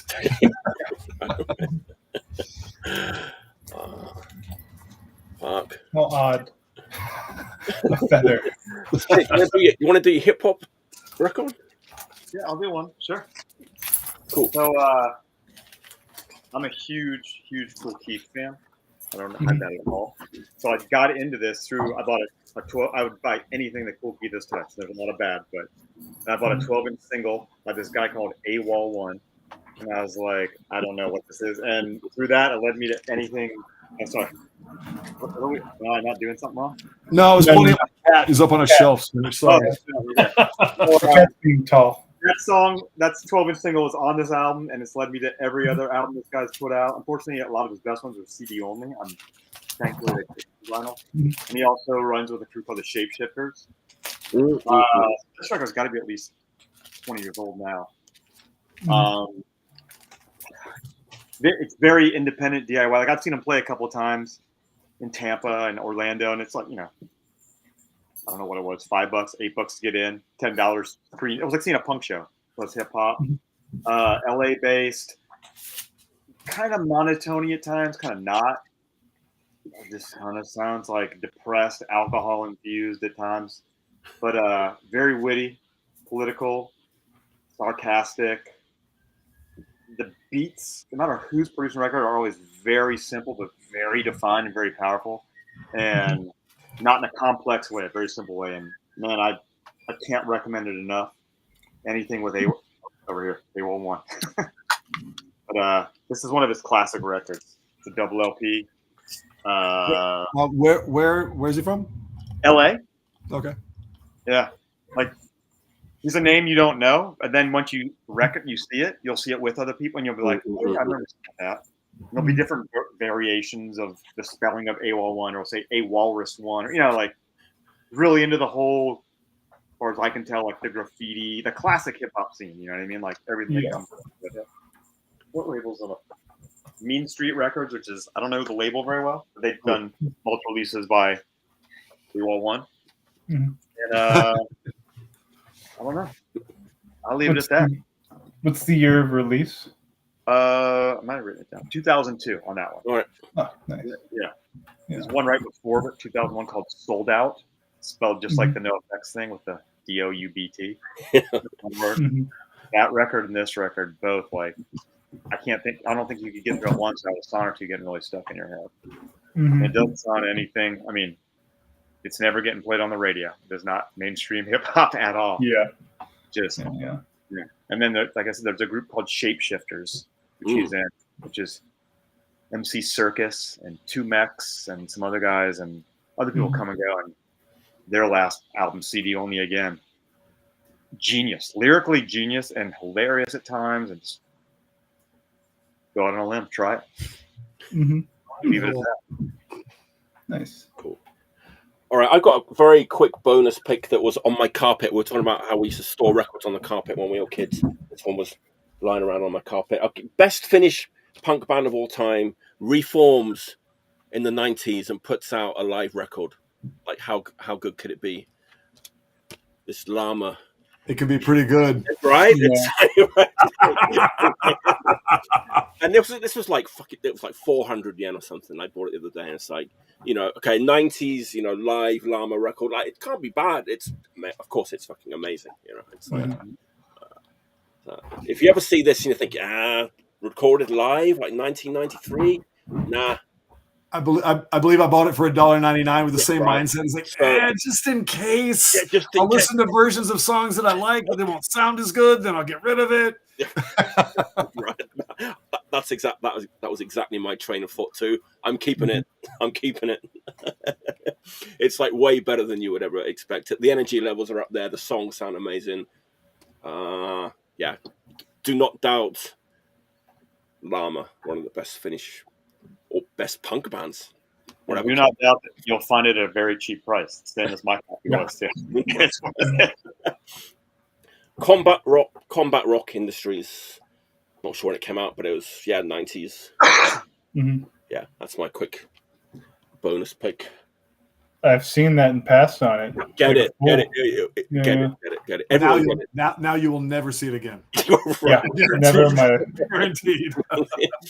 I'll be in Finland looking for it. Like, excuse me, do you have the live 90s Llama record? I'm looking for the Llama record nobody wants. Want the worst Llama record. Yeah, we just threw them away yesterday. No one wanted them for the past 30 years.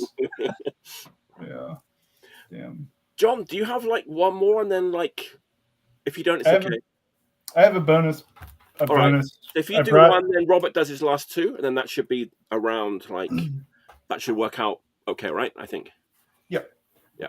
I do feel kind of bad that my bonus record is such a great record that I feel like I'm stealing it from a future show. That's fine. Whatever now. But steal away, young man. Steal away. A kind of I was going to say a modern classic, but it came out 20 years ago now. But this Exploding Hearts record, how have you done over 100 shows and nobody has showed this record that doesn't have one even half bad song on it? Right. Like the whole way through. How is? Maybe it's too obvious. Maybe I don't know. Maybe people just assume that it's already been shown and then just like don't check. I don't know. I did. So I didn't go see any of the reunions that happened. I don't know. I didn't like any of the like Terry and Louis, the LP that came out. I liked the first Terry and Louis single. I thought was actually really good. But any of the post stuff, I don't know. There's a documentary that's been advertised as coming soon since before the pandemic. Whoever is making it sent a postcard to the record store over 5 years ago. That was like, they must have just Googled punk record stores and then sent out postcards like coming soon, Exploding Hearts, documentary. There's an Instagram page. It hasn't been updated in a while now. I don't know if maybe like once Third Man got the rights to put it out or whatever, that changed. Didn't they reissue it like last year on like a double? It was like a deluxe version. It was a deluxe. It had extra songs that were remixed with the organ turned up on tracks that King Louis recorded organ on. I want to say maybe Sleeping Aids and Razor Blades and something else. King Louis played organ on the original recording, or King Louis? He's on this. He's on this record. He's the who plays. I don't even know if he's credited, but they like. He was kind of there's a picture of him on the train tracks. I don't know if he's credited at all on the record. Here are the credits. Yeah, King Louis played keyboards. All right. I heard an interview with him that he was like, I guess like 5 or 10 years older than them and just like hanging out, and no one wanted to party with him because I guess he was kind of annoying, or he would get annoying when he was wasted, but he would hang out with them and he was like turning them on to doo-wop records and like swamp pop records and being like, you guys should be, instead of just listening to this old like rock and roll or 77 punk stuff or whatever, you should be incorporating like doo-wop style sound. And then when you listen to this now, you will hear the doo-wop influence and the swamp pop, the like Cookie and the Cupcakes style songwriting in there. Hearing that now is like, okay, this is cool. This is like an interesting little behind the scenes afterwards insertion, but cool band. Yeah, not much more to say about it than I guess people didn't like them in Portland at the time that they were playing. Really? From what I understand, but you know, everyone has their way they remember things. So yeah, I didn't even I heard of them when I heard about the van crash. Right. Yeah. I did not know who they were until afterwards. Yeah, I didn't. I mean, I heard the van crash was a thing here because I believe they were coming from the Bay Area. So that's what I heard. A lot of people had just seen them like the night before, and and I remember hearing about a wreck and just knowing that there was a band going from the Bay to Portland and not knowing who the band was. And yeah,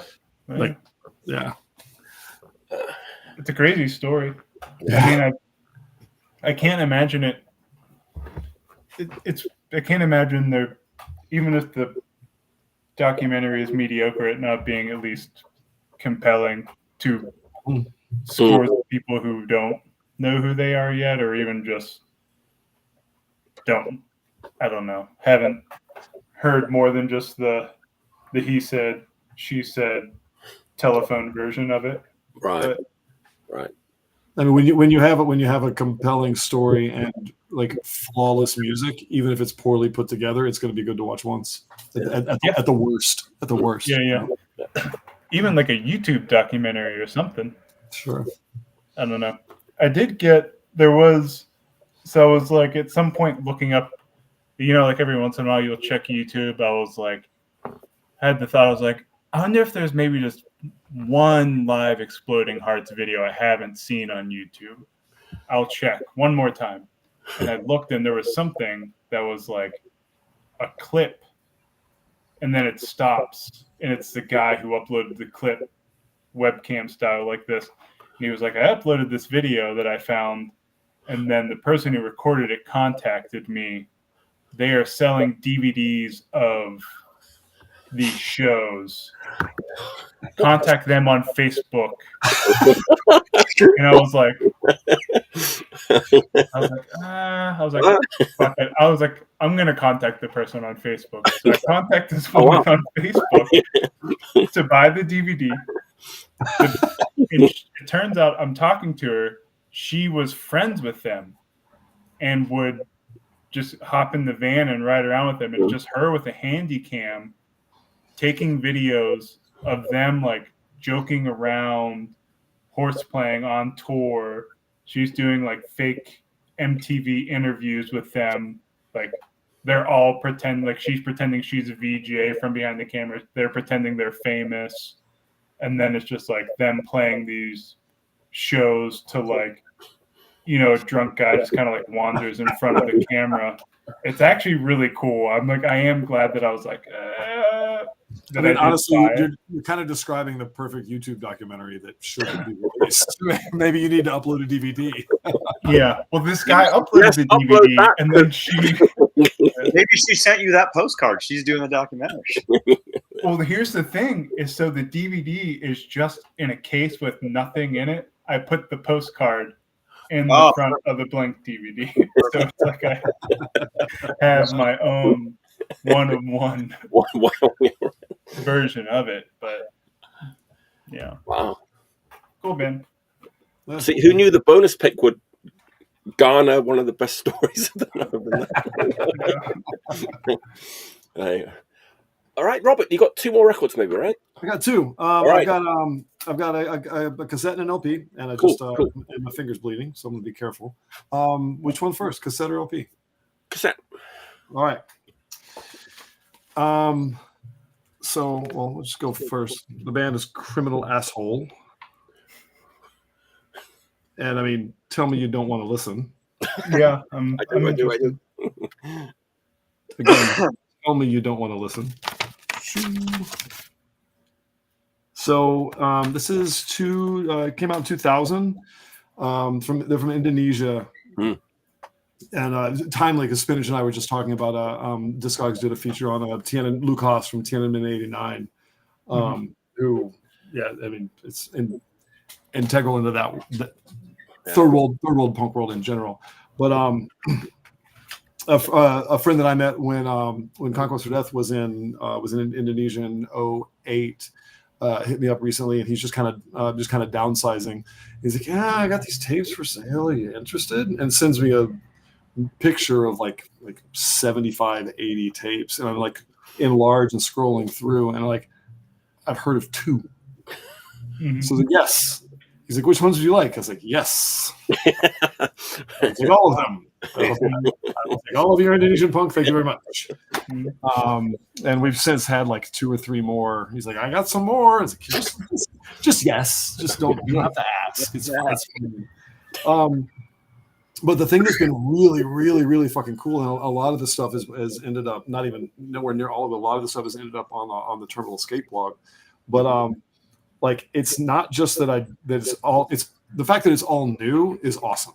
That's just cool. It's like, there's all these dozens literally of bands that I've never heard of, no context for, nothing at all. Right. But like Indonesian DIY punk, I mean, Southeast Asia for the most part started later. Yes. And Indonesia specifically, because of the political climate there, started much, much, much later. When we were there in 2008, I remember we had to do some stuff at the consulate, and the singer for Straight Answer, who's like a very long-running straight edge man from Jakarta, had to take me to the U.S. consulate so we could do some stuff with our passports. And he just kind of casually drove me by this thing down in near the center of town. And he's like, "Oh yeah, that's where we hid during the riots." And I was like, "What do you mean hid during the riots?" And he's like, literally talking about the overthrow of a dictatorship, and like, like him and the other punks and the other and the students who were revolting were like barricaded in this area. And like, I was like, "What was I doing in 1997?" Oh yeah, like I was on tour, fucking like wondering what how I was gonna eat for $5. I mean, it's just like the dichotomy there was just like kind of fucking mind blowing, and like literally that moment was crazy. But so a lot of these tapes I'm getting are like very like a couple mid to late 90s, but a lot of late 90s, early 2000s. So like, I mean, you're talking about like punk's infancy, but like punk was the DIY punk scene there was allowed to grow when like there was the beginning of an internet. So like they're doing their own thing and it's all new and it's all fresh and they're super excited, but yet they also have access, at least limited access, but still access to like, you know, all the different kinds of punk at the same time. And like the things that came out of that are super, super, super interesting. But the thing about this tape that's so rad is it's so fucking good. It's just like you don't need the context to be absolutely blown away by this tape. Spinach is writing it down right now, isn't he? I'm writing it down, but I was listening so intently I forgot to write. Well, I mean, it's just relentless, brutal, hardcore punk. Wow. And I love it. It's one of my 2 or 3 favorites out of all of the stuff that I've gotten from him. And it's I mean, you've got Smash the Police, you've got Never Surrender, you've got Police Degradation, you've got Breaking the Law, Political Big Shot, Anarchy, and like from a time when like I don't know, the song titles feel different given the context, but the music doesn't need the context. It's just it's I wanted to pick one thing from that batch. Right. And I might not have picked the best one, but I picked an awesome one. The tape's called Criminal Army. And they're punk. But yeah, it's really good. And it's actually on, speaking of Luke, it's on a label called No Label Records, who's issued and reissued a bunch of stuff from that era. Wow. And I've gotten like, I haven't really dug into anything yet, but I've literally gotten like 2 or 3 clunkers out of the whole batch. Really? Like it's been pretty mind blowing and very awesome. So. That tape's on Terminal Escape. Yeah. It's on the tape. Yeah. First place I'm looking. I don't know anybody to ask, but I think I'm just going to reissue it because I love it so much. So if they find me, they can have all the copies they want. Seems reasonable enough. Yeah, totally. Yeah. Just got to say Luke has his name again, just to sort of remind everyone, like, fucking all the amazing work that he did, like, back then. Absolutely.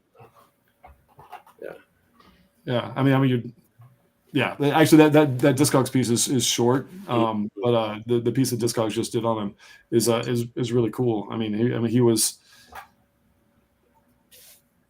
releasing third world punk in the early 90s. Yeah. It just really, I've never met him personally, but I mean, he's touched so much shit, and it's really, really cool. Oh, hey, I saw Music Blitz's comment. Tell Gooch to hit if I want all of his tapes.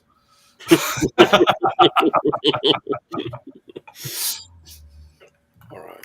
Fuck. There was, if I could interject, I know it's Robert's turn, but there was something that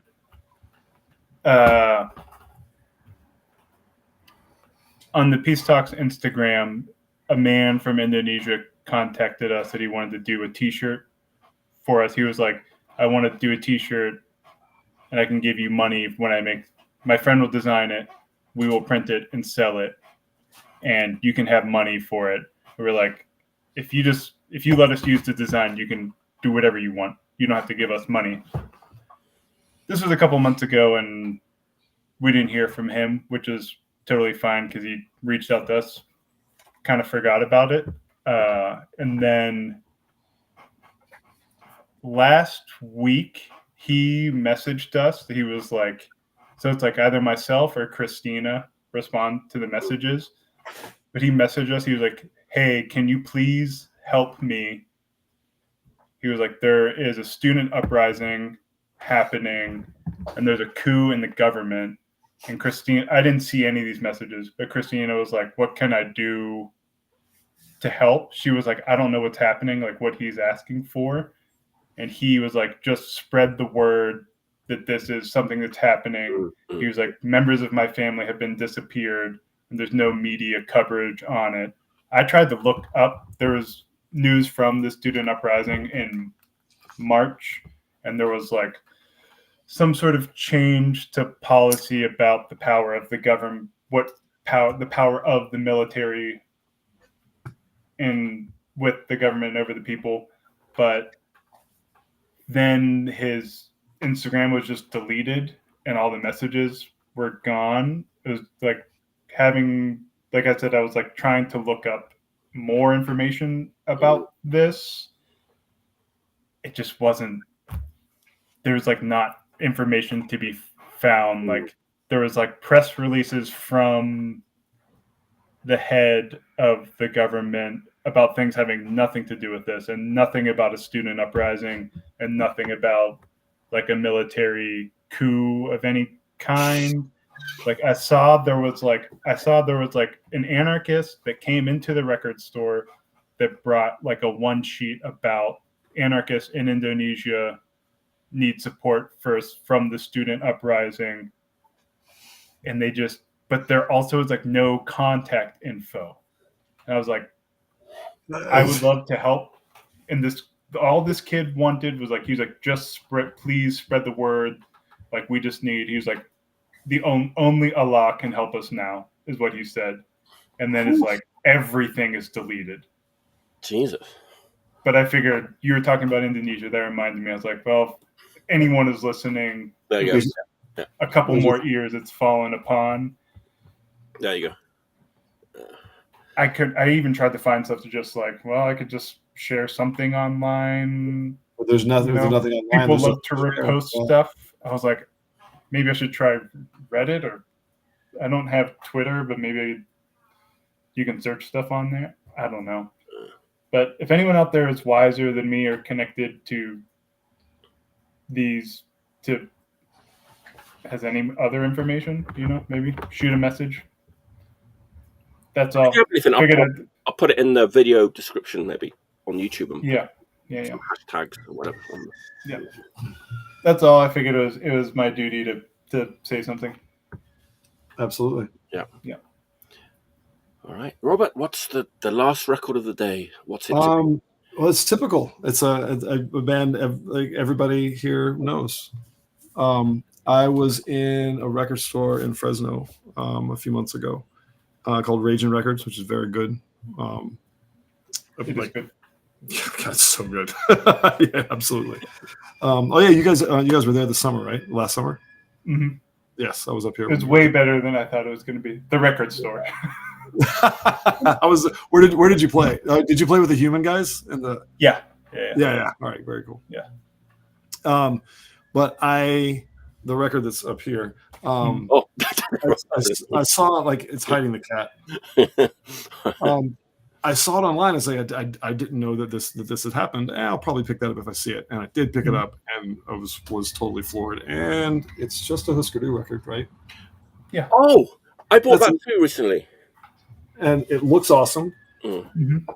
And the recordings are from 79 and 80. Right. And the reason that I like it so much is, I mean, there's purists who only want like the first couple of records. Yeah. People who only want Land Speed record. I get it. There's people who think that Zen Arcade is the best and most brilliant like punk record ever, and I'm kind of in that camp. It's probably the single most important punk record that I have ever encountered, like to me personally, But and then there's the more melodic stuff that came later. But the thing about this that's so like that struck me so much is it's all there. Everything up to Warehouse, like all of those styles are on the shit that they recorded live in 79 and 80. You know, like all like I mean, you can hear like, you know, you can hear Could You Be the One, you can hear shit from Candy Apple Grey, you can hear the like the really like peppy stuff from Flip Your Wig, and you can hear just like the balls out hardcore that's on Zen Arcade and Metal Circus and everything falls apart. Like it's all fucking there. Like they knew. Yeah. And I don't think any of their releases are as good at like kind of like pegging everything all at once, everything they were going to do. There's like, you know, this is a hardcore record and there's a poppy song that doesn't make sense, or there's a weird song that doesn't make sense. But like, I mean, like none of it, like I listened to that and I was like, oh shit, of course they were going to do all those things. And it makes their whole trajectory. I mean, they're a super important band to me. But it makes their whole trajectory and the whole path like make like so much more sense. Hearing that like, you know, there's a live set in 79 and they were like, there's elements of all of these fucking songs. I mean, 79 to 87 is still like a tiny gap. I mean, fuck, like No Static was a band longer than that, you know? Right. And, but like by a lot. Robert, do you have the Savage Young Do like box set as well? Oh yeah, yes.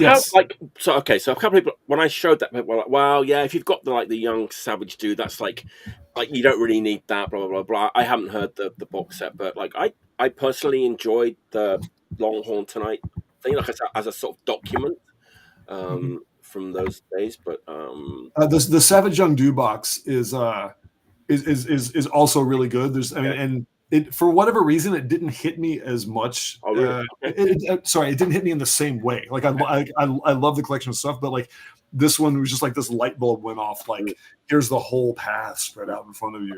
You know, the Savage Young Do box is. I mean, for me, it's just worth it for the ephemera that's in there. Like the money logs, the money books from the tour. Like, you know, loaned Grant 75 cents for milk. And then 2 days later, Grant paid back 75 cents. Like, I mean, that shit is it's you know, like the stuff that's in that box is, I don't want to say as good as the music for obvious reasons, but the stuff that's in the box is really, really, really cool. That's a well put together set for sure. And this one as well. It looks, there's not as much stuff. Right. It looks really good. The recordings sound good. You don't feel like you're listening to some like, you know, shitty audience tape from 40 years ago. You're listening to a screaming punk band fucking do their thing. It's I was happy that I ran across it because I probably would not have sought it out. But I was like, oh shit, there's that thing. I'm going to buy it. And I'm very, very glad that I did. Cool. Nice. Huh. That's a great way to end the show. I'm glad it worked out, Robert. I'm so happy that you made it in. Thanks for waiting. Sorry I missed what I did, but that's okay. We'll do it again sometime. I've got to announce next week's show is I don't know. Next week's show could be a good one. Al Quint's coming on for the first time. Oi! The old Al, alongside the Reverend Paul Bearer. He's back for a second round. Nice. And not only the Reverend, but Jerry A. Lang is going to be with us as well. Wow! So all-star lineup. It might be. Could be a show. You know, next Friday. Sure. It could be a show next Friday. If you're around next Friday at 10 p.m. Eastern, tune in and see what happens when we get those three plus me in a room together. If any of those guys are in the records, you might have a show for sure. It's kind of too bad that you had to get Al, who's super not into records like at all. Yeah, exactly. Thanks for tuning in, everybody. We're probably going to carry on chatting for a little bit after the show, even though it's a little bit late. Got a few things we probably want to talk about. Thanks for tuning in, everyone. We appreciate good comments tonight. Thanks for everyone's contributions to the comments. Always appreciate you guys. So until next time, stay healthy and set your VCRs for the Reverend, yes, and stay